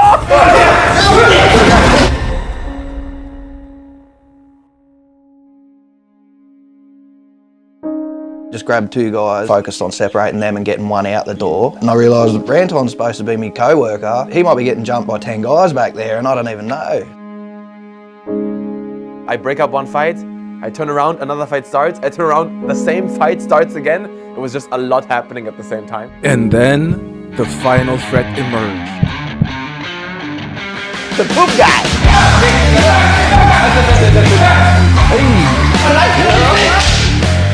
What's the matter with you? Actually, back? My thought was, how much does bouncing cost? Minimum wage? When I see like this, I always think like hepatitis and stuff. I'm not getting this in my eye. I'm out. I quit. This job. Ranton's going, nah, I quit. Same thing. I thought, what would I do? I'm not doing this. I'll quit. Here, I'm just have a seat there, mate. Yeah, all right, great. Thanks for the job offer. I don't think you're paying enough. Ranton and Craig weren't able to surpass the first team's performance. I hate this club! Quickest place ever, literally. By working too loosely as a team and not controlling the situation as well, leaving the third team as the final threat. Yet while Ranton and Craig took an unorthodox approach in solving the final part, in this moment, quitting is right. He didn't come out of the toilet covered in shit and swinging. Then maybe I would have taken the chair, shoved him to the ground. No one's in danger, he's not attacking anyone. I'm not touching this, I'm out. I quit. It was an absolutely impossible job. You were done, bro? It was A lot. Mental overload. Yeah, for sure, for sure. Fun though. And when asked if Ranton wished he did something differently, this is what he had to say. In retrospect, I wish I would have jumped more. Yet while the first team was still leading this challenge, the third team, consisting of 2 karate masters, Cool, calm, collected. Yep. of whom one could still use the Atomic Bear self-defense pen, although they had some initial doubts. If Jordan got injured and I saw Jeff leaving it and he had some dirt here, oh shit, that's a tough one. Yet after learning what the challenge is, Try and take care of the place the best we can. they regained their confidence due to their previous experience. When I was 18 and needed a job, I actually worked a lot as a bouncer. Actually, my dad used to work as a bouncer, so I know what can go wrong when you work at the door. But whether their past knowledge and experience will come into play, we will find out in a moment.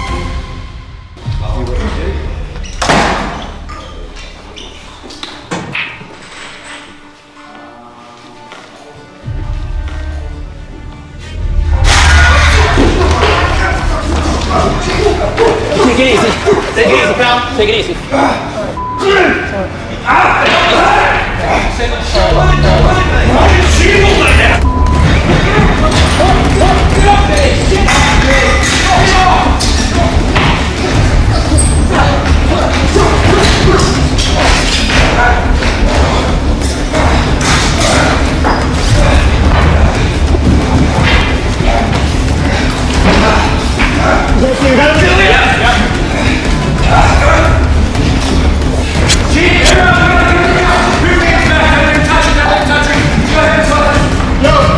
Everybody don't panic, I'm over here.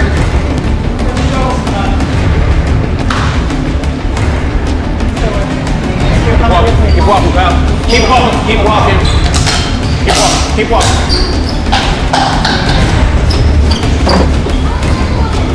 What the fuck is that, you?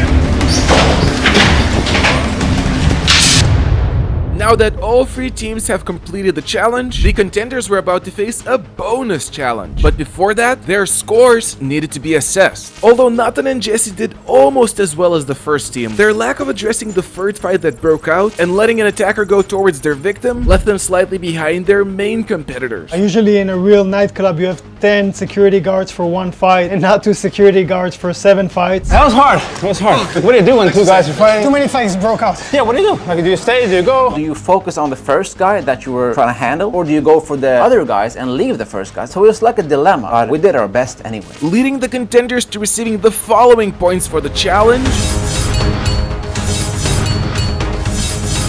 putting Brazilian Jiu-Jitsu black belt Jordan in the front and leaving regular person Craig Hunter and UFC fighter Natan Levy in a tie. But before they will be able to change the situation in the final 2 challenges, it was time for the bonus challenge. It felt like I was in Law and Order or some other kind of TV show or movie. While most self-defense schools focus only on what to do once you are physically assaulted, true self-defense consists of training what to do before you get attacked in order to avoid a confrontation, only then defending if you fail to do that, and finally facing what happens after, since even if you were the one who was attacked, unless you're able to prove that later on, the situation can be twisted against you, which may even lead to imprisonment. So, in order to see if our contenders are capable of handling what happens after a physical self-defense situation, we put them through a mock trial, where they will need to justify their actions from the second scenario of fighting in the bar, and where at the end, the jury will take a vote to decide if they were guilty of being the aggressor. My client was just talking and he assaulted him. This is a dangerous man. Of all the deadly weapons and all the training he's done, how many years have you trained? Since I was 2 years old. I'd like to bring in our next witness. Because of my extensive background in martial arts, was I able to defend myself. He did not look like that when I was done with him. You're telling me that martial arts did that? Is there any security footage available? Not at this point in time. Did we bump into each other, yes or no? And what did I do? I believe you. I believe I offered you my drink. Jesse, Jesse was quick to think on his feet, but some of the others were not as lucky. If we open up your YouTube channel, will we see you killing people? What is YouTube? If the Shaolin temple, which by the way I'm a monk. Is it a fact that you're a monk? Let's not get caught up in this in the fact. He's laughing. Film that. Is there another camera? Bum. It was caught. And Jeff Chan had an even harder time, since in the bar, he was the aggressor. I knew way ahead that I was fully guilty. His accusations don't make sense. From my memory, I only threw 1 punch. while the other 3 contenders had a smoother ride. She didn't have a case and she knew it. He struck me while I was in a seated position. I defended myself. I don't know why he looks like that because I didn't throw any punches. I just controlled him from hurting me. Can I cross-examine the witness? On the night, did you have a drink, sir? Yes. How many drinks did you have? I couldn't give you an exact number. So you're saying you don't remember what happened that night? Finish lines right there in sight. My scores are not as good as they should be. It's a do or die.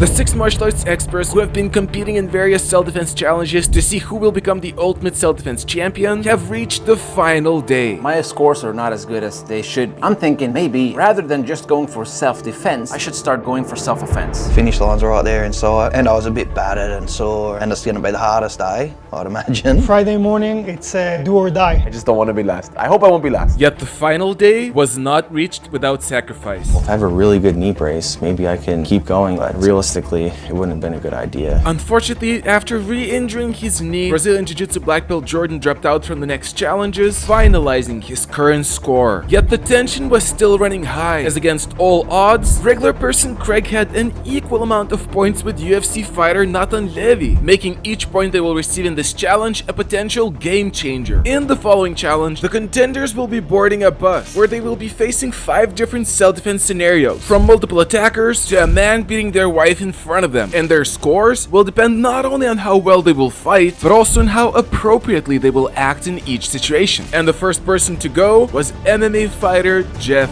Chan.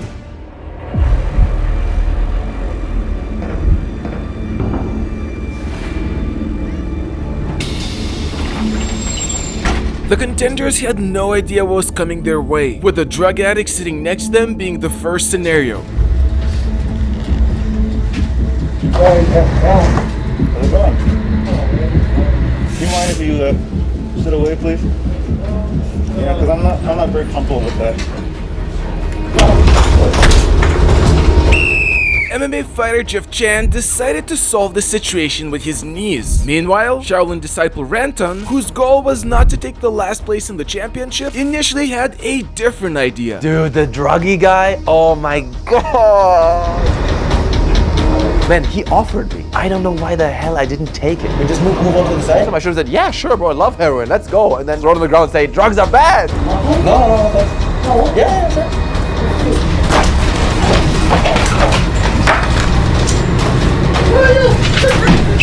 Ranton didn't manage to fulfill his plan, going for a similar solution to the previous contender Jeff Chan instead, while regular person Craig Hunter I thought I'll just take that off him. He didn't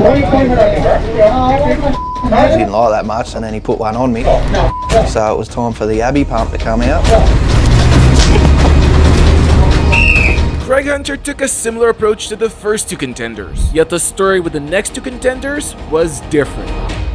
I live in Israel. Sometimes there's days where things are tense. There could be suicide attacks. Your mom tells you don't get on the bus, but you gotta get somewhere. You go on the bus, but you don't just stay there with your earphones on your phone. You stay vigilant, you look around. If it was up to me, I'd be standing by the door or sitting in the back where I can see the whole bus. I wasn't given that option, so I chose to sit and face wherever I could see everything. This junkie comes up to me, starts talking with an Australian accent. I can't understand anything, and he's a junkie.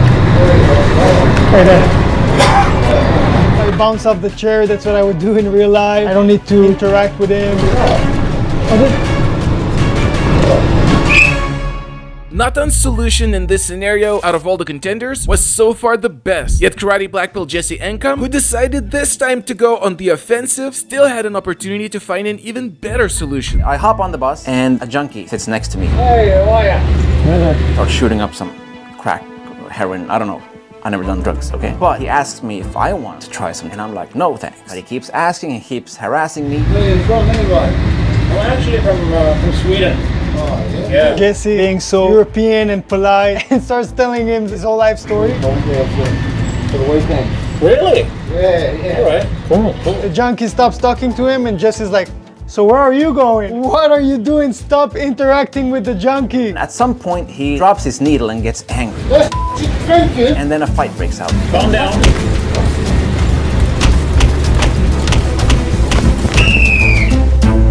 Unfortunately, Jesse didn't excel in this situation, leaving his chances to surpass MMA fighter Jeff Chan in question, and UFC fighter Natan Levy with the best performance in the first scenario, keeping him ahead of his rival regular person Craig Hunter. Yet there were 4 more scenarios left, with the next one being getting attacked by 2 people.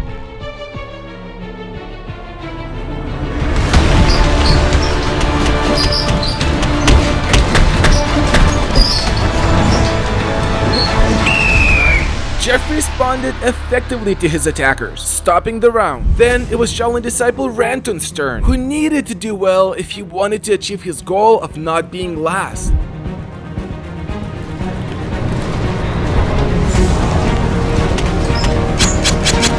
Ranton took out the Atomic Bear self-defense pen, stabbing the attacker in the neck, as a result forcing him to drop out and leaving one more attacker to deal with.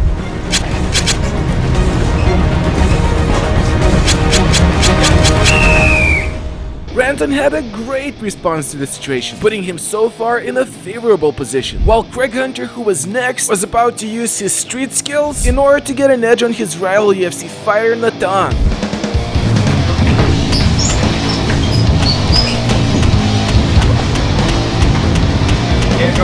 Craig jammed his fingers in the attacker's eyes, forcing one of the attackers to drop out and leaving one more to go. He didn't have a good rear naked choke, so I thought, oh, I'm just going to rip this guy's face a bit and twist his neck.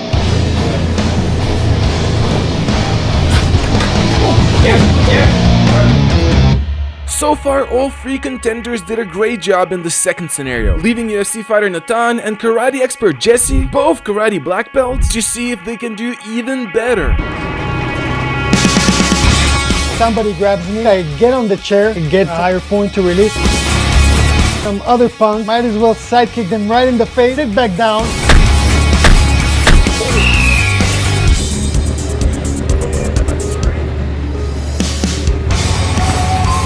I stand up so I can gain the high ground. I just try to go for a side kick.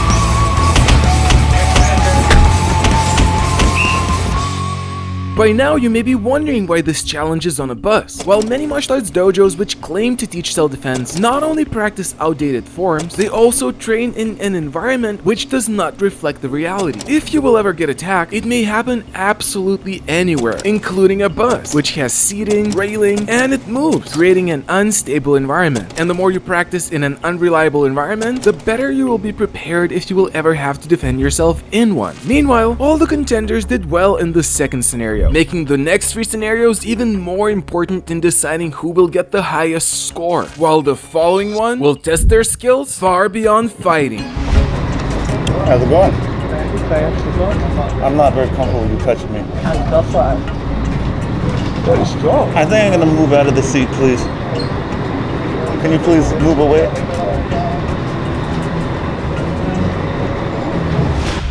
While Jeff Chan managed to elegantly remove himself from the uncomfortable situation, a man sexually harassing him, Shaolin disciple Ranton had a much more difficult time. Hey, how you doing, man? In retrospect, I wish I said, "You're gay? Me too!" Very much good. Yeah, true. You too. Got a girlfriend? I'm looking for a man. Can I come home with you? Yes, sir. I think people might laugh at this, but I think I did a good thing. The only thing that's important to me is I want to leave the bus. If he's leaving the bus with me, I'm sprinting for my life. Let's go. You go first. I don't know where you live. You go first. You're handy, bro. Stop the bus. You wanna Even though Ranton's attempt ended with hands thrown, his creative solution was great. Meanwhile, regular person Craig Hunter had an even harder time with this situation. Sexual harassment. How was that? Awkward. You got water? This is very strong. Nah, well, I'm heterosexual. I appreciate it. I'm afraid I'm happily married. Craig was like talking for way too long. You had a man? I consider myself a man. Where are you getting off at? Last stop. Keep your hand on your own knee, bud. Oh, that's good. Thank you for catching me there. You're welcome. The guy sexually assaulting him, touching his crotch, later touching his ass, and Craig's just like, oh man, this guy is on me. He doesn't deserve a punch in the head for being a bit up front. Finally though, Craig started to look for a way out. On my next stop, okay? Can I get up, please? We'll give you the dick or the bum. Very good. Thank you, man. Sorry for letting you go. And he smacked me on the bum and again, I might have went back and give him a slap for that. Greg's performance wasn't ideal in this scenario, as he allowed himself to get abused slightly too much. An important lesson for all of us, as while we want to be polite to others, there are people that abuse that politeness, making it important to be able to set boundaries, something that UFC fighter Natan Levy chose to do in this scenario. For us guys, getting slapped on the ass, we would maybe laugh it off, but with serious stuff, it's a stranger on a bus, even if it's easier to smile, laugh it off, there's a certain point where you don't feel assaulted, doesn't mean you're not getting assaulted. You gotta set a limit at some point. If you touch me, and it doesn't matter if you're not punching me, I need to defend myself. Excuse me, can you take your hands off me? No, man, what do you identify that? Please take your hands off me. A what? Please take your hands off me. I use my pen, I put it to its throat, the person of certain gender identity, and told them to back off. Okay. Thank you. Then that person back kicked me in the balls. The moment you get kicked in the balls, everything goes down the drain and you go back to your most basic instinct. Knee kicks. Natan used the Atomic Bear self-defense pen well to dissuade the harasser. If you want your Atomic Bear pen, the first 200 people to order an Atomic Bear Stealth Pen Pro will receive a 50% discount. Get your Stealth Pen Pro now by going to the atomicbear.com/USDC or by scanning the QR code at the right corner. Meanwhile, even though a fight broke out at the end of Natan's turn, his performance was considered as one of the superior ones, as he set clear boundaries and didn't allow himself to get abused, and fought back only after he was attacked, leaving karate black belt Jesse Enkamp to attempt to top this performance. Now look, I don't take myself too seriously. I take martial arts seriously. If some dude wants to give me compliments, if he swings the other way, so to speak, that's fine with me. I don't mind. I'm confident in my sexuality, so I don't have any problems with that. So I can take it. Yeah, I do work out. Oh, that's down there though. That's private area. Thank you. Wow. Like the gun show? Yeah. Whoa. No. I'm gonna you. That's fine. You want the back, bro? I don't mind. Let me get on top now. Oh, no, that's fine. I think we shouldn't do this in public. Oh, fuck up. I'm gonna call the cops. I think this is getting out of hand. Maybe other people are more sensitive, so they want to fight a person who approaches them like this, but not for me anyway. Jesse Enkamp chose an unorthodox approach in this situation and showed a great level of patience, but as a result let things go slightly out of hand, leaving UFC fighter Natan Levy with the best performance in this scenario still, and regular person Craig Hunter's chance to stay ahead threatened. Yet everything can still change, as the second to last scenario was going to challenge the decision-making skills of all of the contenders, as a violent situation between a couple had an unexpected twist to it.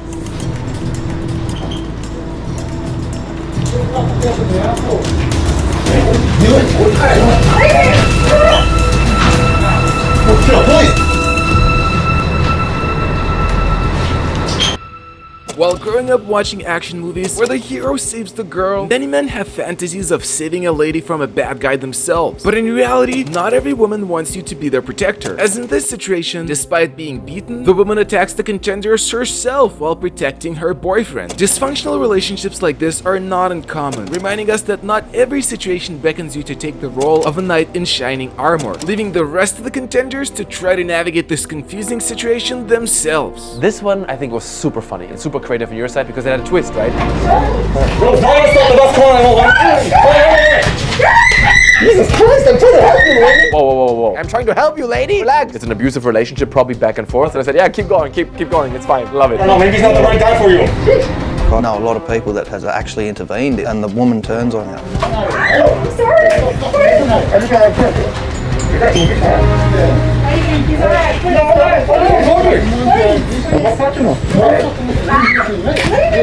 As soon as she turned on me and struck me, you're on your own now. Yeah, he'll bash you up. I'm not gonna. The question is, do you need to be a hero? The smartest self-defense thing you could say is, don't be a hero. See something happening, it's none of your business. Sit down and you won't die like a hero. But I wouldn't be able to see a woman being abused and not do anything about it.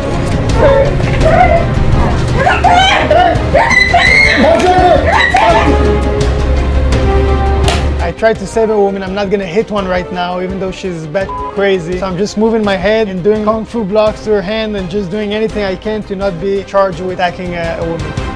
In the meantime, karate black belt Jesse Enkamp had a slightly different approach. This is tricky. If two people are fighting or arguing, I don't really know their backstory. I don't know why they're arguing. It's none of my business, really. Jesse did a good job of, he let the guy beat up the girl for a little bit.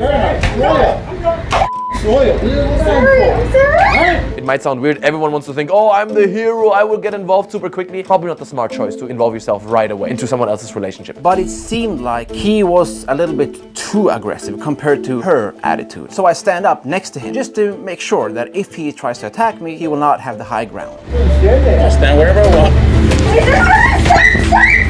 But then, and I hate this when this happens, she starts punching me. Please stop, my lord! Please! I can't punch her back, so I just pull her hair down and just control her. While Jesse's initial instinct of not getting involved was a good decision, his later involvement got messy, leaving all 5 contenders with a similar performance in this scenario and with an opportunity to stand out and receive a better score for the final scenario, a mugger with a knife. Give me the money. All the money. It's in my back pocket. Can I stand up first? Can I step? Yeah.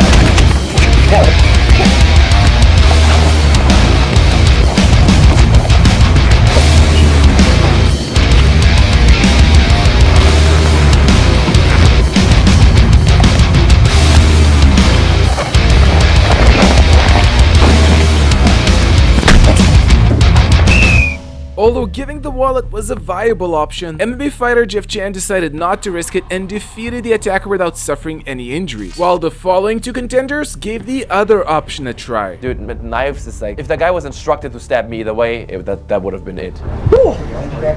Give me your money. The only thing I wanted, like, don't stab me, bro. Don't f you up. I believe you. Is that all of it? It's all of it. You want my phone too? You're gonna have more than that. I wanted to keep him engaged. What did they say in improv? Always say yes. That's why I said, like, here's my wallet, here's my phone, here's my here's my chain. You want a chain? I have a chain. Go to the cops. I want. I have a chain. I believe you. I think it was good. I didn't get stabbed. I survived. You saw Shank tank? Oh,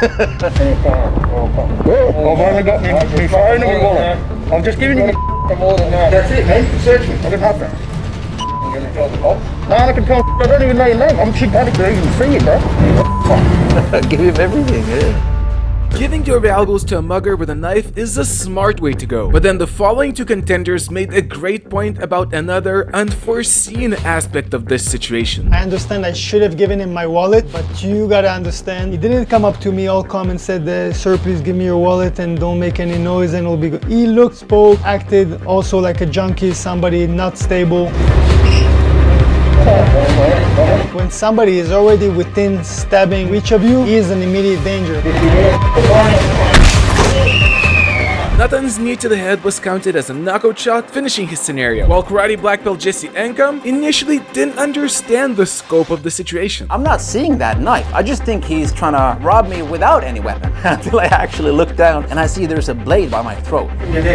A knife. I give him my money as he's asking me to do. That's all I have. But then it seems like he's not satisfied. And I know that there's only one way this could go.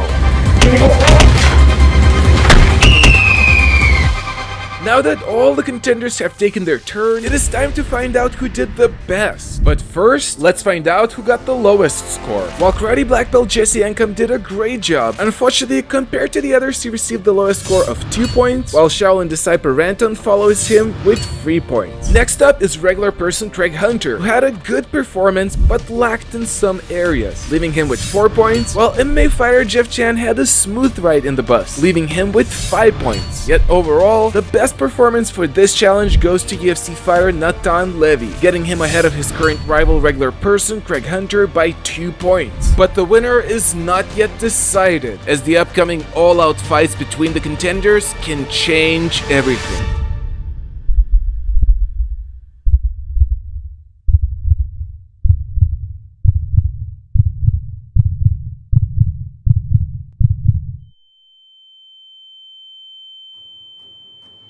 It's been 5 days that the 6 martial arts experts have been competing in various self-defense challenges to see who will become the ultimate self-defense champion. And while some friendships have been made, the atmosphere between the contenders was tense. No more Mr. Nice Guy. I'm gonna go in there, I'm gonna smash. I'm wondering, will we still be friends after this? Because up until this point, we've had a really good time together. But now, some people really want to win. So I'm nervous to see how this will play out. so I'm not gonna lose. Unfortunately, not everyone made it to the finale. Win or lose, we wanted to fight and give it our all. It was just painful to see. It's unfortunate what happened with Jordan. Yet those who did found surprising rivals in underdogs. I have a chance. I have a chance. I might have been with a shot here. I wasn't expecting Craig being in the lead. Craig Hunter, a regular person with occasional self-defense training, was only 2 points behind professional UFC fighter Natan Levy, making this final challenge a decisive battle in finding out who will become the ultimate self-defense champion. In this challenge, all of the contenders will be facing each other in 1-against-1 all-out fights, taking place in 3 different environments, with the first one being in a bar behind a counter, and with each fight lasting 15 seconds, as self-defense fights usually don't last long, and since what you do in the first 15 seconds may frequently decide the outcome of the whole situation. Then, after each fight, a winner will be immediately decided unless the fight will be deemed a draw, with the contender having the most wins at the end receiving 6 points, and with each following contender receiving gradually less points, finalizing everyone's position in the score table and deciding the winner of the second season once and for all. I was nervous. I'll just get through this. This is the last day. The finish line's right there in sight. I was pretty calm. Actually, I think I was a little too calm.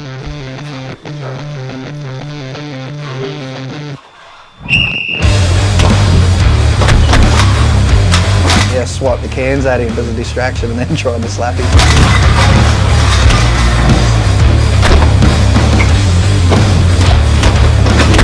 Greg surprised me. He hit me like 3-4 times and actually like hit me back, and I was like, whoa.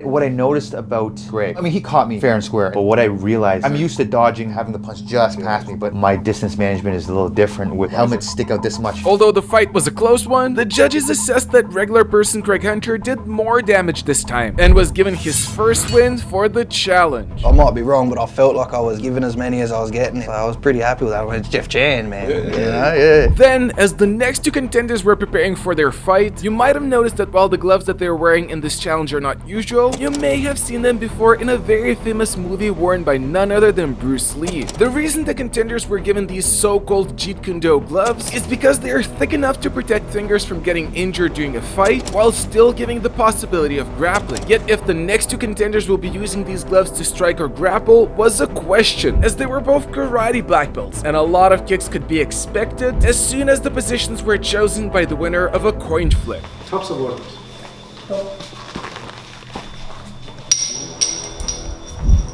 Where do you want to position yourself? You start here. I decide that I want to start on the outside, so he will be on the inside, which means that I have the advantage to move around freely, but he's trapped in that space. Ready?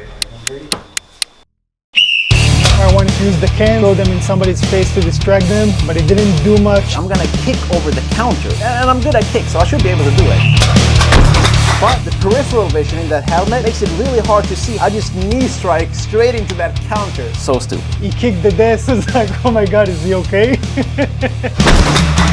Then I got up on the bar. I was kind of thinking, do I jump? Do I not jump? He would probably try to kick down, so I want to sweep his supporting leg. The thing is, he never kicks, so I just look ridiculous trying to kick his shin. It still doesn't look good. He's the one kicking me. So I jump on him. I wanted to kick him, but he was kicking a little faster. And I realized he's a better boxer than me, so I try to go for a takedown. Jesse Enkamp shot for a takedown. That'll tell you what was going on.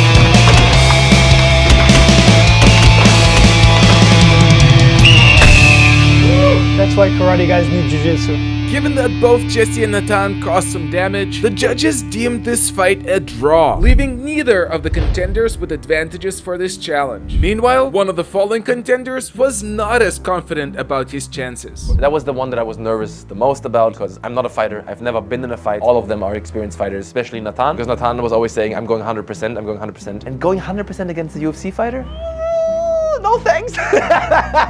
In reality, Natan was not planning to go 100% with everyone. Instead, that was his method of mental warfare to stress his opponents out. As in his words, the more nervous you are, the more adrenaline you're gonna have now, the bigger adrenaline dump you're gonna have in there. Yet not knowing about it, Shaolin disciple Ranton was getting ready for the fight of his life. What I wanted to do is jump over the counter immediately. And for somehow, Natan already had guessed that. Bro, take 5 more steps back. It's obvious.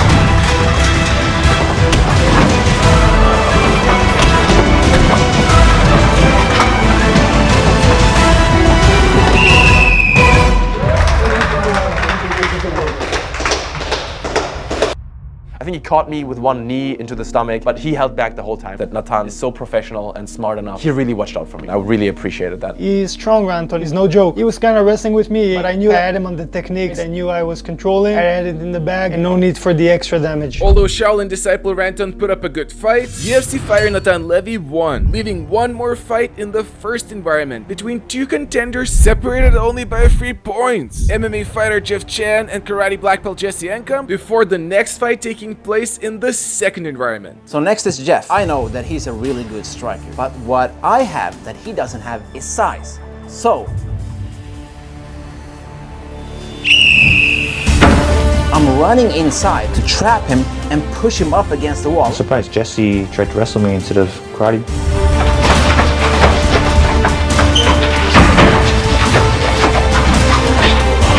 What I didn't realize is that he can also strike from close range. My ribs still hurt.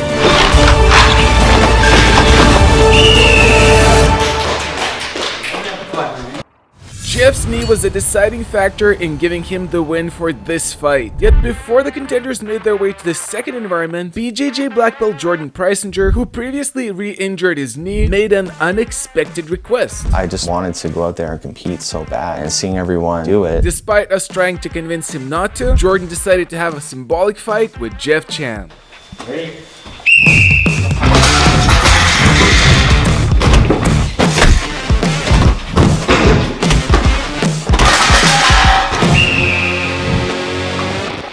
For the second environment, the contenders made their way back to the bus, which was going to be moving, and where they were about to have 4 more fights, starting with MMA fighter Jeff Chan and Shaolin disciple Ranton, who was still on an ongoing mission to not be last in the championship. I just don't want to be last. I hope I won't be last. Putting him in a position where he needed to outperform karate black belt Jesse Enkamp and making this fight against Jeff Chan crucial in gaining an advantage. But luckily, Ranton had a seemingly perfect plan how to do it. Jeff, when we were like across each other, I was scared he got my tactic because the first thing I did, I looked up where you hold your hands. What I wanted to do is like grab it and kick him a little bit.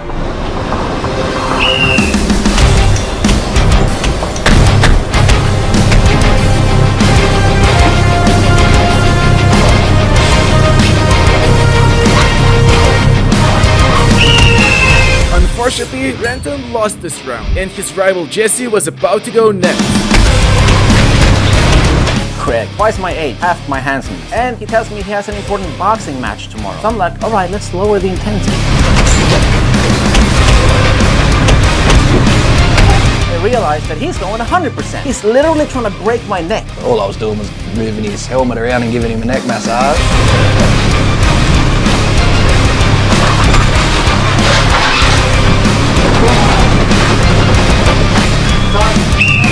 Despite getting a neck massage, karate black belt Jesse Enkamp won this fight, leaving regular person Craig in a tie with UFC fighter Natan, and with another chance to surpass him in his following fight with Shaolin disciple Ranton.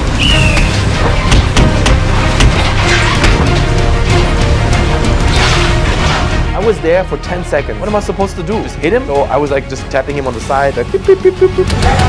And then he stopped moving. I was like, what's going on? I look around and Jeff's like, you're tapping? You're tapping? No, no, no, no, no. Let's go. So I'm gonna go up, so I put him back in there.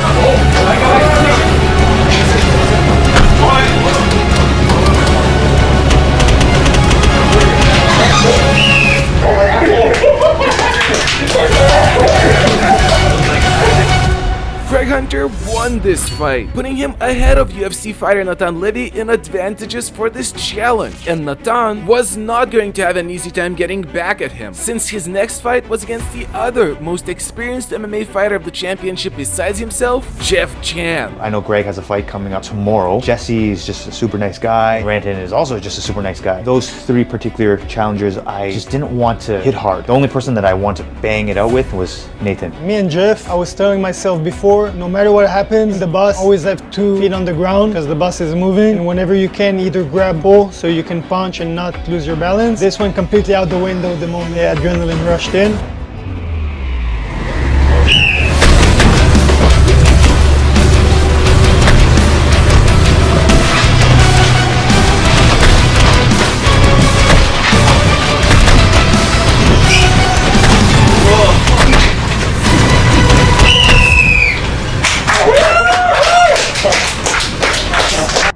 After assessing every single blow in Natan's and Jeff's epic fight, their bout was concluded as a draw, leaving UFC fighter Natan Levy in a compromised position, as his final fight with regular person Craig Hunter was going to be decisive in fighting out who will get ahead in the final challenge and have the greatest chance to win the Ultimate Self-Defense Championship. But before that, there was another significant fight in the third and final environment, an office area where Shaolin disciple Ranton was going to fight karate black belt Jesse Enkamp, Ranton's final chance to get ahead of Jesse and to not be last.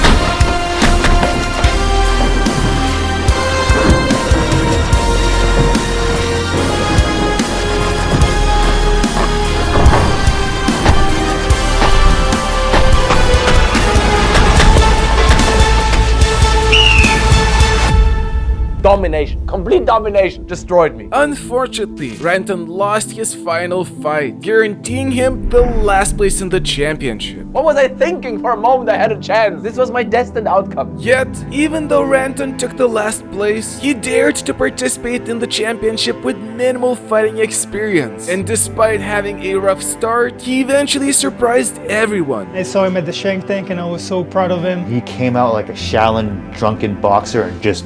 Ranton goes from being the victim turns into the Shaolin master. That inspires me. But the championship was not yet over, as we had the final and most important fight still ahead of us. Against all odds, regular person Craig Hunter was about to face professional UFC fighter Natan Levy. And even though it turns out Craig hurt his elbow during the bus fight, he not only did not want to skip the fight, at the very last moment he approached Natan with a request. I was worried about it all week, and then when the time actually came, I surprised myself by walking up to Natan just on a spur of the moment and going, let's go 100. Craig comes up to me and he's like, we're throwing 100, right? Asking, but really saying, you know, I wouldn't expect anything less from Craig. I'm not going to get to do this again. Let's do it properly. And despite being a professional fighter of the highest level, Natan acknowledged Craig as a formidable opponent. Craig was the one I was most worried about. Just seeing his punch on the first day, sent his jaw across the planet. If this guy lands a punch on me, he could concuss me. After going through days of intense self-defense challenges, both contenders showed not only incredible fighting skills, but also vast self-defense knowledge,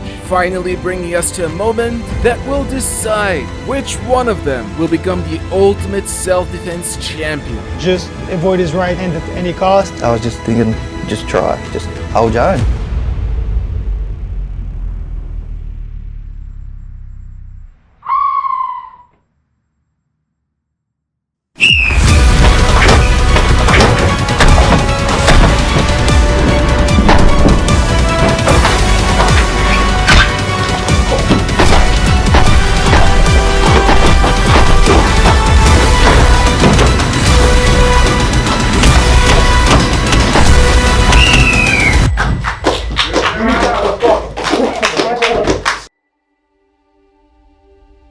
I just went against Natan Levy in an office.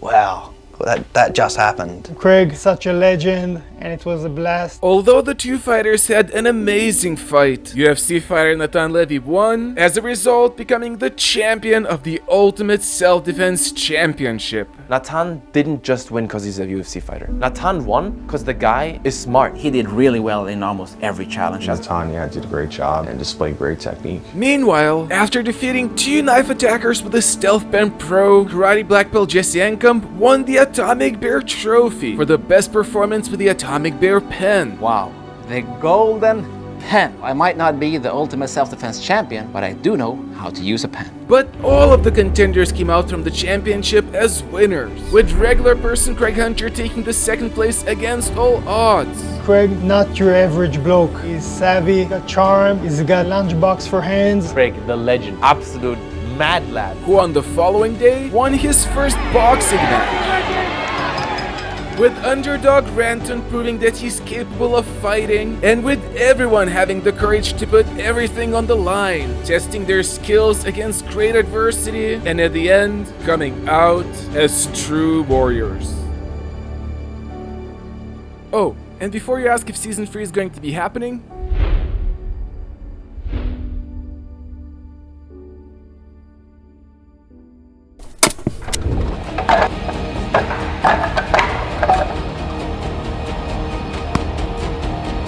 I'll see you guys in Season 3.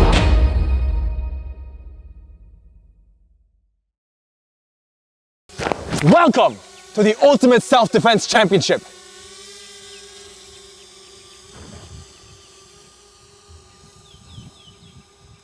That was aggressive. I did this. I did this. Did you get bit? Guys? Did you get bit? No. Show me your arm.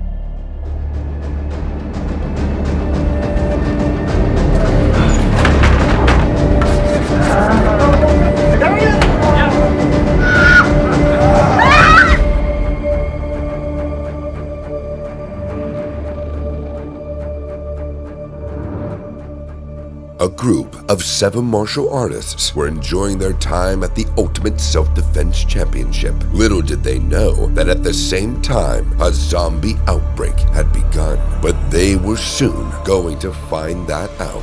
What in the... The survivors were caught in a building which they needed to escape in order to go to a nearby shed that had weapons.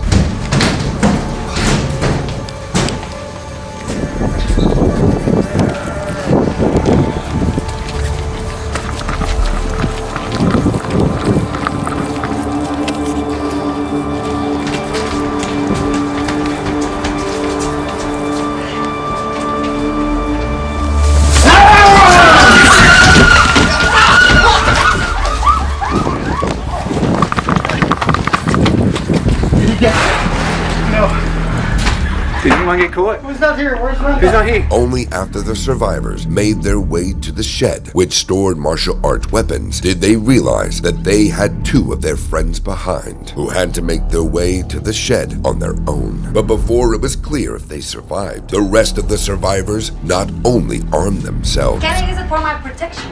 You possibly can. but they also found antidotes made by the Atomic Bear Company that they were unsure if they should keep for the 2 lost survivors. If those 2 got bitten, what do? Do we revive them with 2? No. And we've only got 1 left? No, come on, but I think better chances is if we will give them Safety and we... in numbers. I think yes, safety numbers. the less we are, the lighter and faster moving we are. They already got even. Like, But they are really fast. yeah, I think. Okay, I would count that we will revive them. Who's them? How many we lost? 2. But we don't know if they've been bitten. Anton and Jeff? Yeah. I assume so. Who wants to use them to revive them? Yes. Who wants to not revive them? 3 against 2. Sorry, So we guys. revive. Meanwhile, the 2 survivors still had to make their way back to the shed on their own. Okay, we need to hide first. We need to hide. I think we should go to facility. Luckily, despite meeting a group of zombies, Where are we going? Where are we going? the 2 survivors managed to make their way back to the shed. Go, go, go, go. What happened? Did you guys get bitten? Did you get bit? Guys? Did you get bit? Show me your arms. I just realized I'm so out of shape. Yet, despite the two survivors making their way back, the first conflict started to develop. Yeah, we want to revive you. You didn't want to. No. Don't tell the truth. Tell the truth. Tell the truth. Okay, maybe we weren't. Luckily though, the two survivors forgave the other two members for voting against saving them, and they all made their way together as a team to the facility, where on the other side of it, there was a getaway car waiting for them. And even though they met a horde of zombies on their way,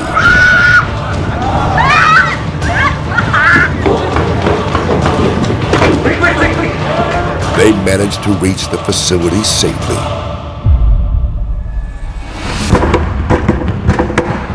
The survivors made their way to the facility, but getting through it was not going to be easy, as it was full of zombies they had to fight.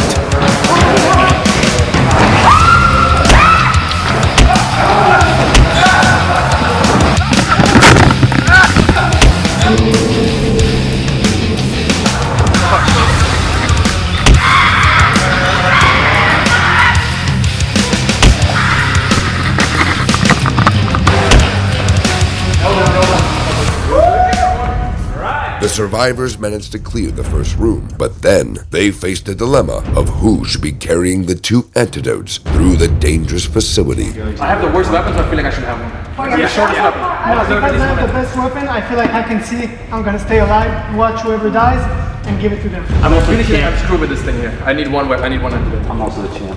I didn't know. It was true that Jeff Chan was one of the two survivors from the first zombie apocalypse, while he was also joined by the twin of a survivor from his first group. Hands up those who think Jeff should have it. Like, you mean like one? Put a hand up. One.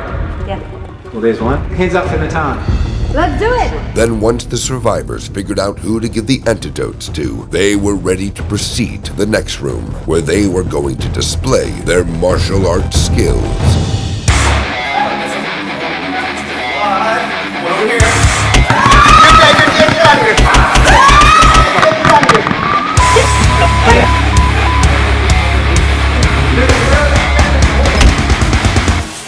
Oh my God, there's so many.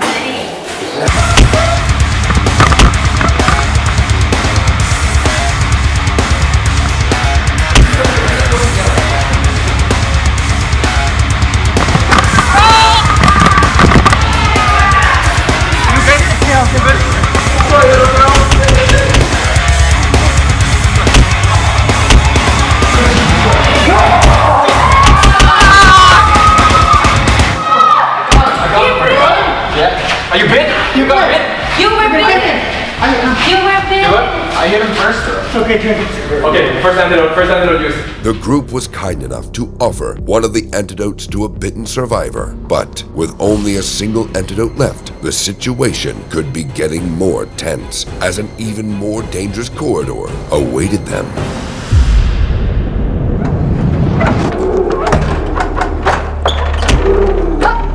I killed you.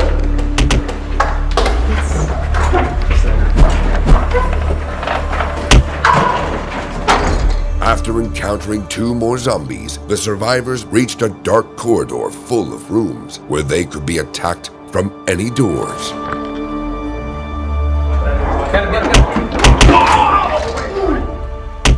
I hit my hip on the door. You okay? Yeah, wait. Is the zombie okay? Is there one here? Is there one here? Careful, Jesse, behind you. Yeah, please. Is that dead? Just double tap me. You have to be careful when you're in the hallway, yeah? Please. The door. There's not an awareness challenge this time.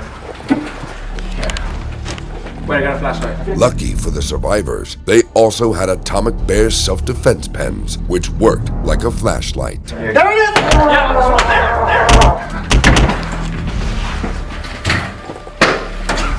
There you go. Yeah, just keep killing them.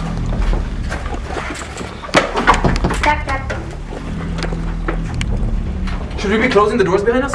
Maybe that's the way. Better. I hear something.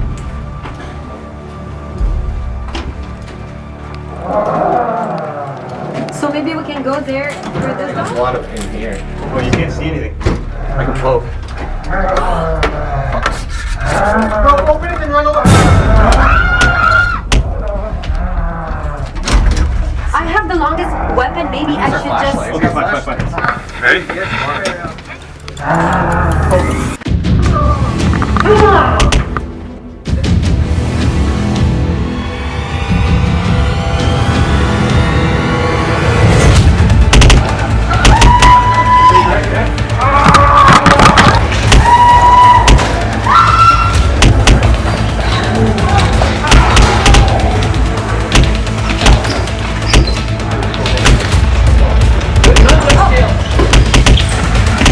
Don't die, Natan.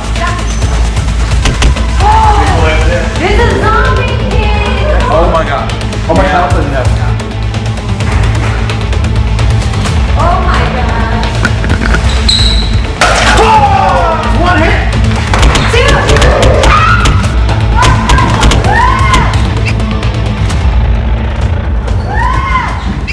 Get it! Unfortunately, even though the group defeated the Zombie King, as they were making their way out toward the car, one of the survivors saw his family members turn zombies and froze, which led him to being eaten. Then, as the next survivor left the building, he was shocked to see his team member eaten by his family and got bit by a child zombie. As the next survivor left the building, he got jumped by a zombie from a tree as the following survivor fought valiantly, but in the end got surrounded by zombies. And even though the Shaolin disciple did his best not to trip,